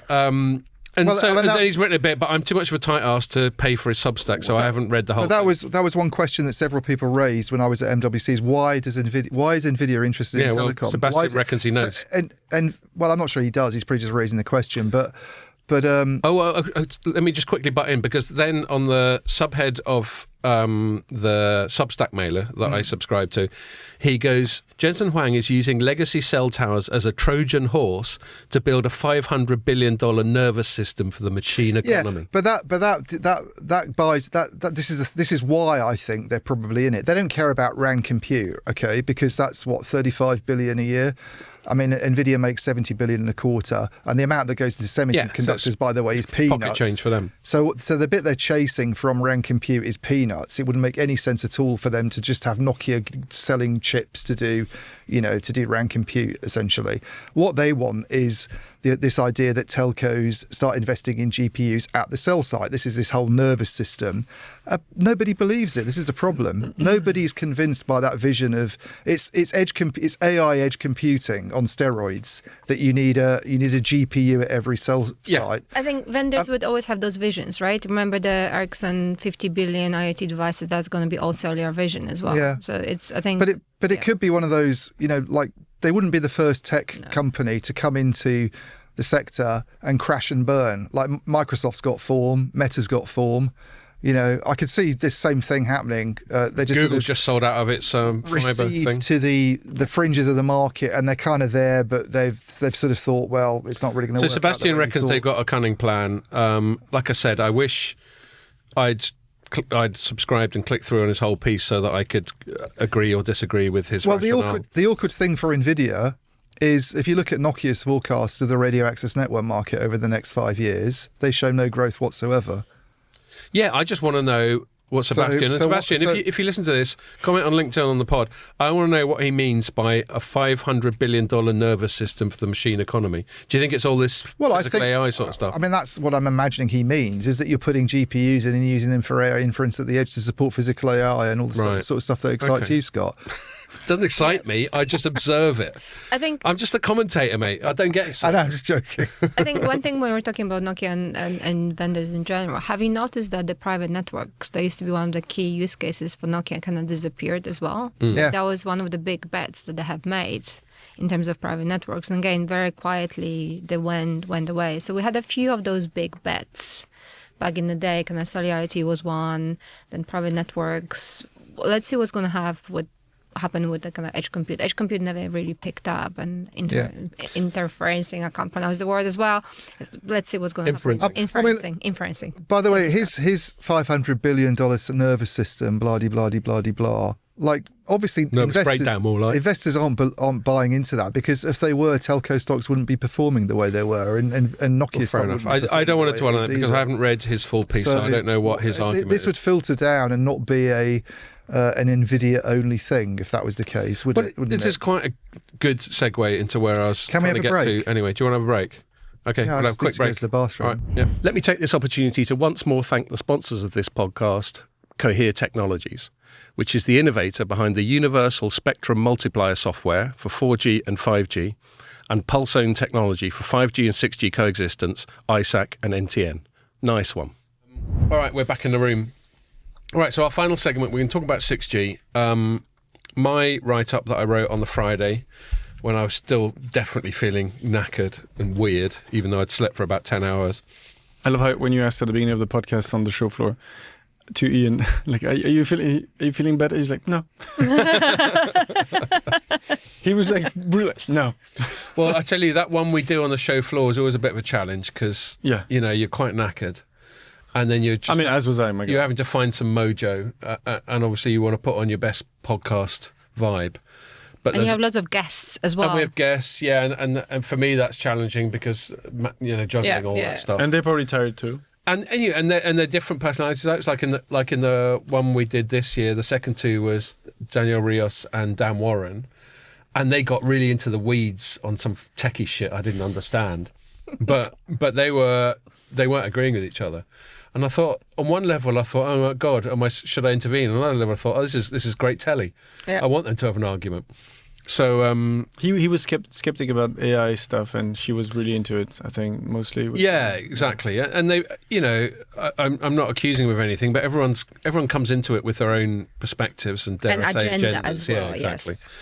Yes. And that's fine. You allow for all that. Like we know Ray from Cohere well, but his agenda's obvious. It's Cohere stuff. That's one of the reasons why we have slightly different chats when we have analysts on. Yeah. While you have a professional agenda, you're not trying to sell a particular product unless it's a open signal sort of analytics thing. Well, but we also want to talk about industry, right? Yeah, exactly. From my point of view, it's important kind of not to overhype the industry. And by the way, shout out, we're going to do a MWC wrap-up webinar next Wednesday, 18th. Cool. So we're going to be talking about certain topics well remembered. As well. Yeah. So my piece that I wrote on the Friday after we'd all got back and had some kip was the starting gun for the race to 6G was fired at MWC 2026. And the thinking behind the headline was twofold. One was just literal. It was the first time I heard a lot of people banging on about it, and I'm sure we'll get onto whether or not we think that was But more premature. this year than last year. I think last year we were talking more about 6G versus. So for me, I thought so anecdotally, as well. right? For me, anecdotally, I was just getting more. I was thinking more about press releases rather than people I was talking to on the show floor. I just thought there was a flood of press releases on the Sunday and the Monday morning that went really hard on 6G. But anyway, feel free to push back. There was like, as it pertains to AI, I don't think it was talking about 6G in itself. Versus last year was more 5G advanced on the road to 6G. I'll I think like concede that. okay. So that conflation, maybe that's it. Argument one. I think it was like I'm a pushover. maybe as a like we need to have 6G on the roadmap because of this. But I didn't hear a lot of talk about. I thought 6G was quite subdued this year, personally. But like, what is really interesting. Apart from And again, we're still developing the standards. And I think there's lots of discussion in the industry whether or not we're going to be ready by 2030, because I think we're planning to launch and kind of start commercial launch and deployments 2029, 2030. And based on what I read, I don't think we're going to be ready. well, definitely not 2029, according to anybody apart from Qualcomm. Qualcomm, yeah, that was Well, but, one of their press And Etsy said, when I spoke to Etsy, they were like, no, that's definitely not right, because it won't even be standardised until March 2029, which is almost locked down, that date for actually getting it past the sort of finish line on that side of things. And then it's obviously going to take a bit of time for it to... I mean, this is the sort of thing that makes me worry, I think, because you can send someone like, when Qualcomm's talking about, we need to bring it to market by 2029. By the way, they've got no idea at all why anybody would be interested in 6G. All the messaging from all the operators is we don't really want to, maybe outside the geopolitics of China and America and Trump saying we need 7G and all this crap. But nonetheless, a lot of like EU and other countries that have put a lot of money aside to not be left behind when it comes to 6G, right? So there's lots of kind of R&D happening. Again, we're searching for the use cases for 6G. I just don't think 6G would be even a thing. So that is why, to go back to my sort of monologue at the start, and it's fine, I don't mind being interrupted. The race to 6G. The reason I mentioned the race to 6G, I know. Is that after the race to 5G? I say these things because I know they'll trigger Ian. The race to 6G. They trigger him so much Oh that my the fucker God. won't let me finish my sentence. All the things that Telecoms talked about being agile and not doing things the same old way, and then we're talking about the race to 6G. So this is the pivot I want to do for this last segment. Is where's the section? So I got that race thing from actually an Ericsson press release. I keep scrolling through my thing and I keep losing it. Oh, there we are. In one paragraph I wrote of that summary that I just spoke about, I said a telling addition to Ericsson's announcement on the matter was the following prominent bullet point, quote, public-private collaboration will drive research, experimentation and ecosystem development aligned with the US national directive for, quote, winning the 6G race, close quote. So the reason I think that's telling, firstly, that's part of my justification for using that in my headline. And then the other one is this US national directive. And that's the real point I want to make, is as well as 6G this year being much more conflated with AI than it was before, I felt that 6G was much more conflated with geopolitics and military and all this, and let's not forget... Sensing. I mean, and 5G then there's a sensing one. Let's not forget the Iran thing kicked off like just before this happened. But I think 5G was very conflated with geopolitics, more so than 6G was. If you remember the first Trump era, all the conversations during Trump... He spoke about 7G. Which was all when 5G was being launched. And he had there were loads of pronouncements from the White House at the time about 5G. There was this idea, you had top US politicians at the time appearing in hearings saying the reason we can't have Huawei in the network is because 5G is going to be this critical thing that goes into military systems potentially and does this and does that. I actually think maybe there's a desperation on the part of people like Ericsson to be part of that conversation because it makes them look exciting. But what they really care about these days, EOS, is AI. That's really what they care about. And okay, there might be some overlap there's not an overlap. Like 6G might be a delivery mechanism for some AI services, but they're completely separate fields. Okay. Yeah, all good points. And I'm not saying that 6G is more conflated with geopolitics than not. I'm viewing it in isolation. And I'm just saying that was one of the things that I took from this year, is how much they were talking about it. I mean, there was the Akudu thing. Yeah, and I know that's not explicitly. 6G, I know it's not explicitly 6G, but don't forget, I'm framing this in the context of stuff that I got from Mobile World Congress, and I'm just trying to form a bit of a sort of meta narrative. What I got from Mobile World Congress is one very prominent CTO saying to me, well, he was on the record, so I can say it, Bruno Zabib at Orange, and he's been quite downbeat on 6G in the past anyway, but the way that the US and China are presenting 6G is basically they're just equating it with a new spectrum award. And at a higher frequency that no one really fucking needs. There's no difference between 5G and 6G. And even you talked about Ericsson putting that race to 6G in their press release statement. It seemed like them sucking up to the Americans. Okay, but at the same time, Ericsson, not so very long ago, said 6G will be an evolution of 5G. Yeah, in the same piece I mentioned that. So 6G is not anything new at all. All the suspicion now is going to be is that, like, I know Ray Dolan might push back on this, but even Ray Dolan on an interview has pretty much admitted to me that the doors are closing on there being a new air interface in 6G. And it's going to be OFDM based, the same that 4G was. It's going to be all that big shift that you had in the core network when we went from sort of virtualization to containerization. That's happened now. So the shift to a 6G core is not going to be the same thing at all. It's a slight change of the technology. The main difference is bringing in higher spectrum bands like 6 gigahertz to 8 gigahertz, those golden bands that they talk about. Like forget about terahertz, like kind of the terahertz is over. That's finished. The terahertz, but the kind of 6 to 8 gigahertz. Well, that's the kind terahertz of is dead. Key of the enabling technologies. We're talking about 6G. You're going to get a terahertz, like 6 gigahertz. Like so it's a big dispute. Well, no, but there is a big dispute about 6 gigahertz, right, between Wi-Fi and between mobile networks as well. Yeah, so there's but whether however those disputes play out and what ends up, I mean, some of the decisions have been taken, but the stuff about Wi-Fi and 6G overlap, it's basically going to be pushing 6G into those higher spectrum bands. That's basically what 6G is. It's basically putting the same OFDM-based technology with some improvements, with some tweaks, into new radios that get released that are compatible with 6 to 8 gigahertz spectrum bands that have more antenna elements in them to try and overcome the problems that you have with using those frequencies. And meanwhile, all the operators are saying, we don't want a hardware refresh. We pretty much just want to keep the same equipment that we have. So they're certainly not going to densify networks to roll all this stuff out. And therefore, I don't really even think it's right to sort of regard it properly as a new standard, effectively.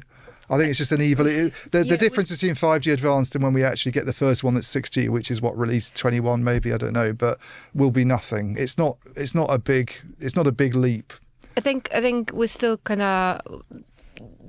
I'm looking. My colleague has put together kind of what is 6G. Is talking about terahertz spectrum, integrating sensing communication. So that's the one thing that's maybe different. Integrated satellite terrestrial AI native architecture, digital twin integration, and kind of quantum secure communication, whatever this means.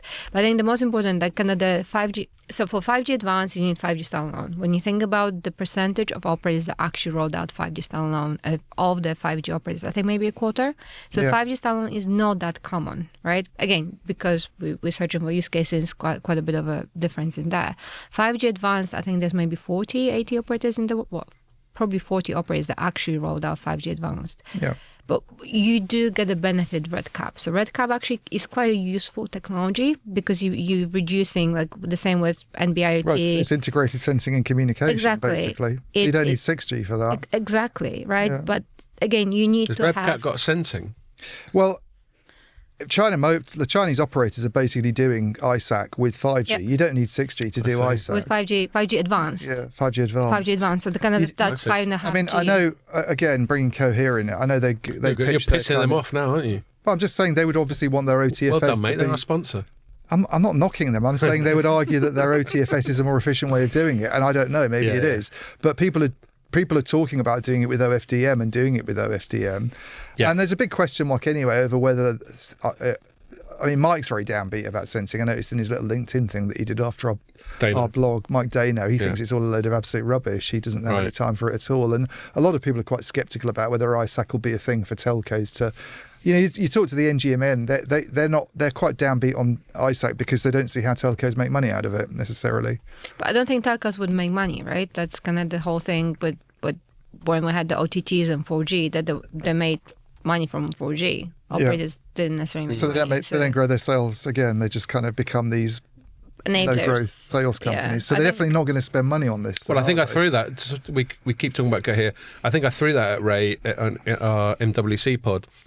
And he pushed back, and you might say as well he might, but I threw that objection at him, and he reckoned that we're better, that the telecoms industry is better positioned to capitalise on that opportunity than it was. Look, hey, I tried to be nice to him on the. Yeah, I tried to be nice. I'd have to review that podcast. I tried to be nice to him on the pod. I said I'd be prepared to pay £1 a month for my key finding services, and look, I Dano was quite surprised that you said. Well, I noticed. I saw his LinkedIn post afterwards where he was very dubious about the whole thing. But the problem with being that negative about ISAC is, I think that's pretty much the best opportunity that they've got to make some money from something that relates to the really network. Novel. They're not going to do applications and compete against the OTTs, right? That's over. So any chance for sales growth that they've got is going to come from either they expand into other sectors like banking, that went well, or they do something to do with how the network can be used in a different way, which is ISAC. That's the only thing that's the only reason why I'm slightly more optimistic about it than Mike is, I think. What do you think about ISAC, Sylvia? What are the prospects? Because they ain't going to make any more money out of selling high-speed connections. Are there some novel applications and some novel revenue streams from that? I think the one you mentioned, like when you think about ISAC being Bluetooth on steroids, is that how we probably will call it? Yeah, maybe. With something like that, like we're all using Bluetooth. That's the primary way of communication, right? No, but people don't pay for Bluetooth. More about radar and environmental. It's radar. It's basically radar. Yeah, LiDAR radar. That was, I don't know if you like. I remember CES a couple of years ago when everything radar is supposed to pick up massively, and it hasn't. Right, like everything to do with autonomous vehicles and so on. At some point, it stopped again because of liability and responsibility, whatever else. Privacy is going to be a massive. Privacy is a big issue. Like the same when you think about the connected glasses, everything connected, live translation, what have you. It's going to very much depend on the political, regulation, whether you're actually allowed to do it, whether you're allowed to do live translation. In Europe, GDPR is quite strict, right? You're not allowed to record, you're not allowed to do certain things without permission. And It'd be fucking handy in Europe, though, wouldn't it? I heard that, it wasn't this week that somebody, an employee or employees at Meta said they were looking at footage of people in the bathroom with their glasses. Well, that's not ideal. No. Well, no, but like a whistleblower. Yeah. Take your glass off before you have a slash. Is the thing there. I think like when you can record everything all the time, and then when you can actually have I don't know, I find it philosophically, I think we as humans, I don't think we're gonna be able to deal with a situation when you're constantly recording, you're constantly being watched. Yeah, because totally. I think that's something very kind of Big Brother was in 1980. Totally. Was the I think privacy is a problem. Orwellian reality and what have you. Kind of that's where we're heading towards. If you're saying sensing more later radar, there's potential use case, but I think it's just. Do we want to have self-driving cars and self-driving things? Like, I don't know. Like, how much are we willing to let go of control? Yeah, they're pretty damn big on it. Yeah. Well, but it's interesting you asked the do we want, because A, who's we, and B, is anyone ever consulted? Because that's a really interesting thing about this. Sometimes technological progress, and AI feels like this, a bit like that at the moment. Technological progress just goes ahead. We hear about all these data centers that cost all this money and use all this power and all this water, and it's just happening. I mean, normal people aren't consulted. There isn't a democratic process about this.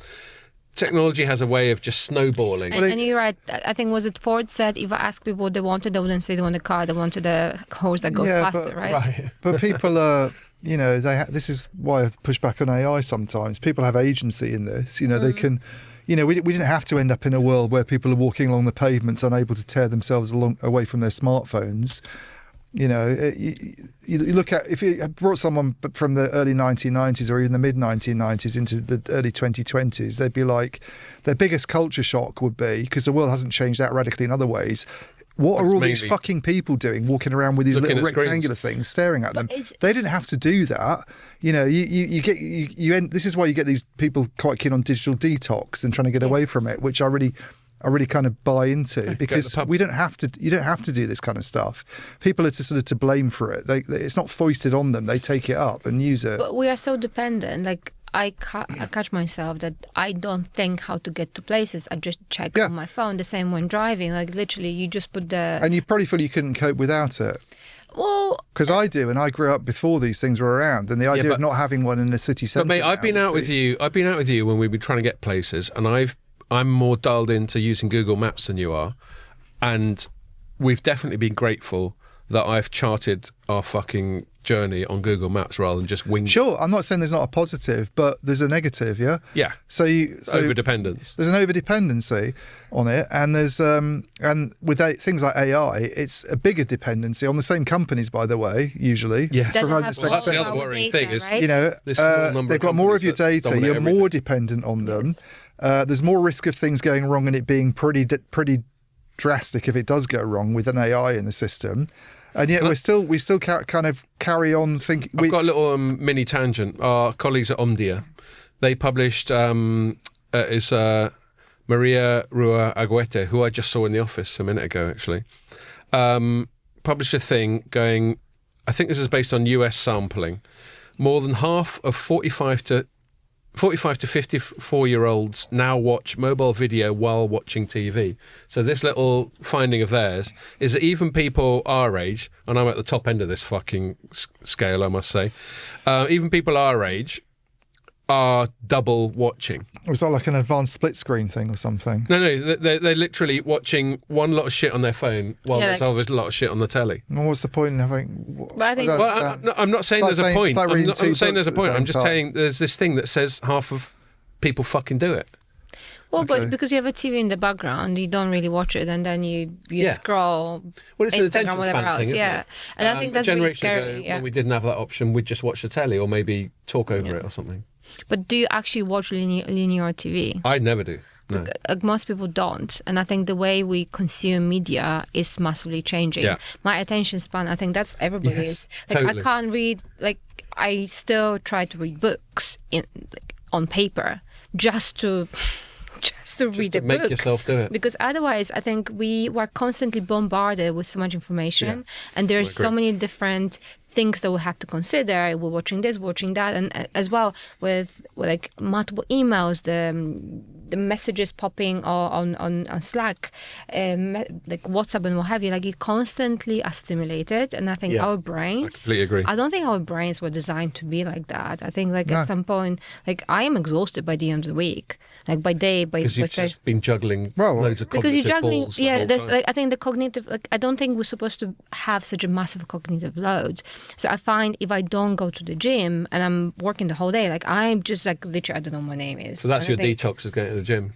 Yeah, have to kind of just. But when you're at a gym, are you listening and watching to stuff while you're on the treadmill? No, because there's a reason I'm trying to go to classes, just to get myself, trying not to hurt myself. Not even music. Just to try to circuits or spin. Yeah, I love circuits. Yeah. And also because we sit such a long time in front of the desk, if you don't exercise, true.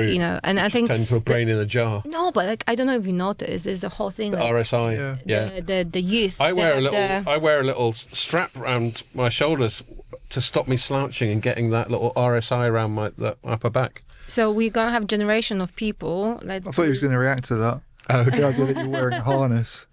There's going to be a generation of people that we're going to have all sorts of issues, right? When we're going to be older. So I wanted to say one more dystopian thing. Ian, I don't know if you were trying to say something. I don't want to steal your thunder. Okay, that's fine.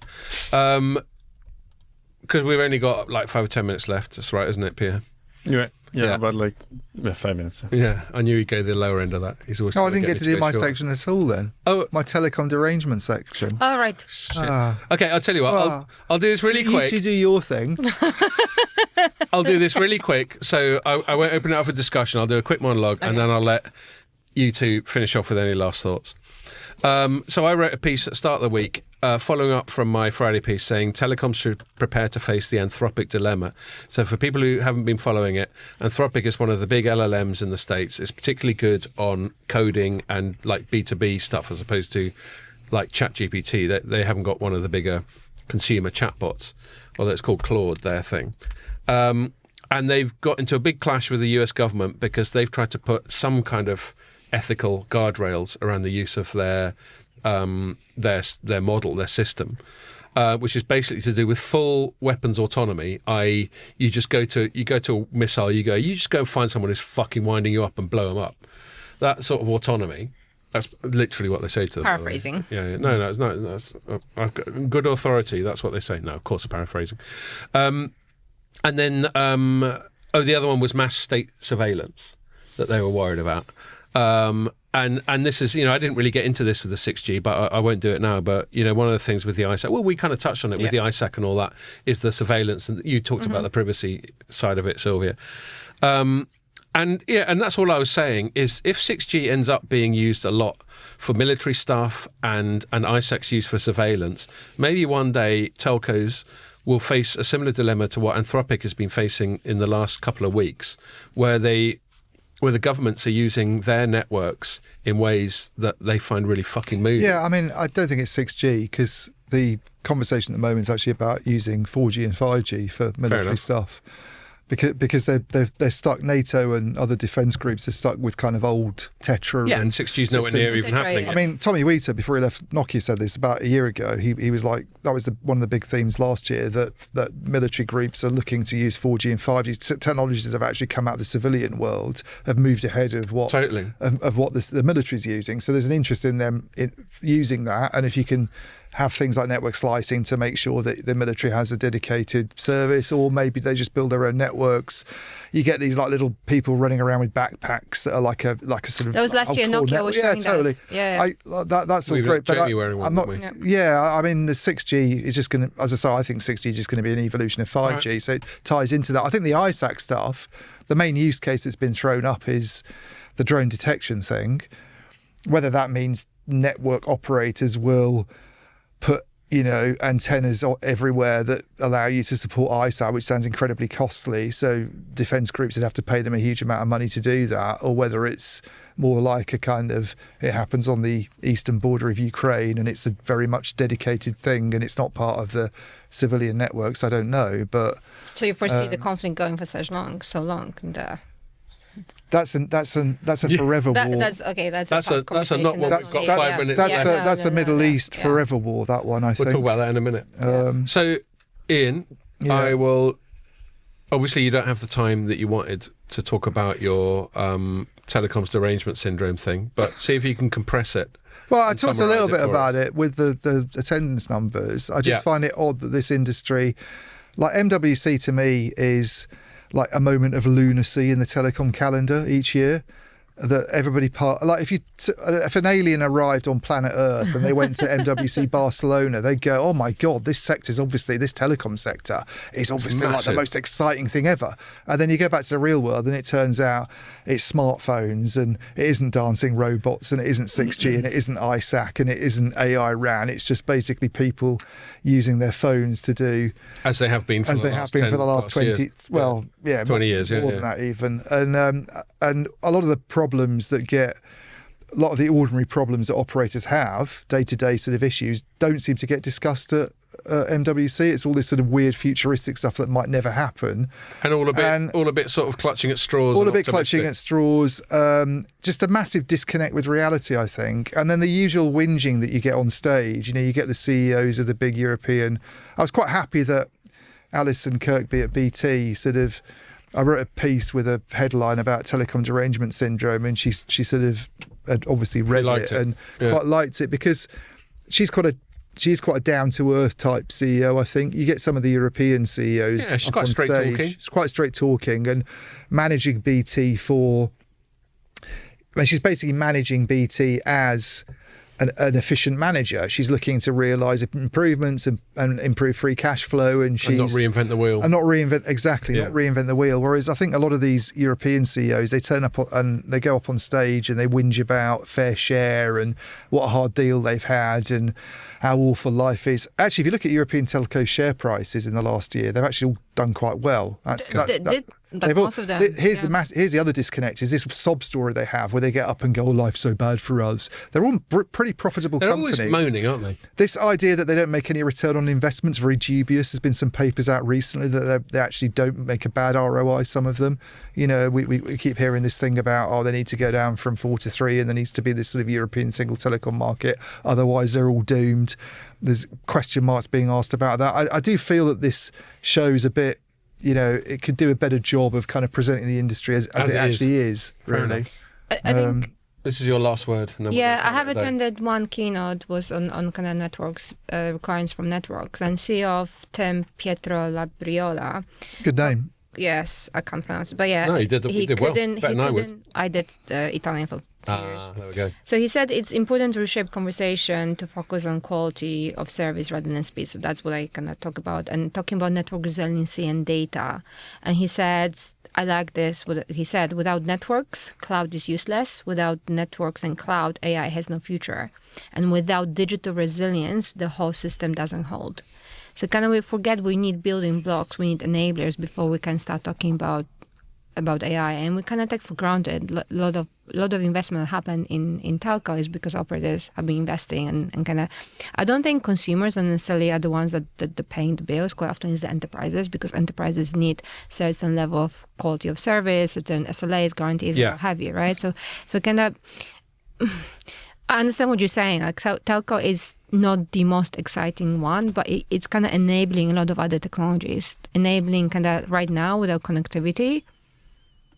Well, everything is built upon connectivity. Yeah, it's about enabling. I don't think it's the most exciting one. Yeah, I don't think it's necessarily unexciting. I just feel that there's a disconnect between the real world of telecom and the kind of picture. They want to present their companies as being the most innovative and out there, and they want to have a bit of a whinge about regulation every year, it seems, but a lot of it doesn't really. You come away from MWC and you sort of think, what was that all about? That really doesn't reflect what's going on in the real world at all. And I agree, there's a big disconnect about the day-to-day problems that telcos are facing versus what's presented and discussed at MWC. Yeah, although the conversations they're having with their clients are probably very different. Yeah, but that's different. That's not what's being not what's discussed during the keynotes when we talk about a bit more further ahead into the future. That we're talking more about vision and where the industry should be heading versus where it is now. But I think also you go and you had your meetings there, and Scott had his meetings, and I had my meetings. It's quite hard at that level when you're sort of in the thick of it. Yeah, and you're pursuing certain things. Like when Scott said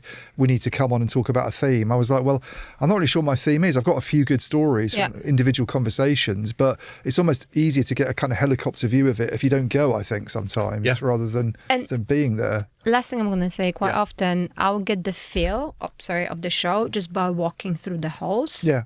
And you get the feel just because I've been there for quite a lot of time. And what you don't see quite often is kind of the theme of the show, right? Yeah. So when you don't see something being in your face, that means that's a real discussion that should be happening in the industry, kind of security, resiliency, privacy. That's something we should be talking about right now. But it's not sexy, right? It's not the sexiest of topics. It's necessary, but not necessarily sexy. Maybe on that last little descriptor, that's one of the challenges the telecoms industry has. Obviously, when you use the word sexy, you're not talking literally, but you're talking about exciting, yes. and full of commercial promise. And telecoms industry in that respect hasn't been sexy for a while. And that's one of the challenges the three of us all face, and most of the people listening to this podcast, is that we're working within an industry that isn't sexy by that definition of the word, but there's still a lot of money in it. But it is a challenge trying to work out, as Ian said, an overarching, compelling, clear, distinct narrative from it, because it's messy. There's just lots of different conversations concerning lots of different things. But I'm still pleased it happens. I'm still pleased I go there. That's because you get to have a few drinks. Well, I need to work on pacing myself a little bit better. But once I've slept it off, I always reflect on it fondly.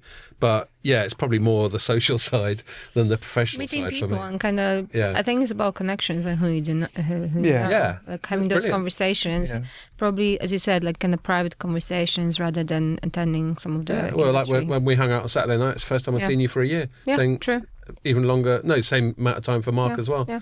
So, so I really value that. Whether or not that has commercial ROI is another matter. And I don't even want to start thinking about state of my liver after World Congress.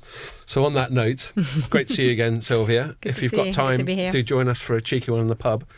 And we're not doing one next week, are we? I don't know. No. You're in charge. I don't think so, no, because people are away. What? People. Fucking rhetorical question. You don't have to be a dick about it. So, yes, you might not get one from us next week. So I hope you enjoyed this and join us when we do bother to turn up.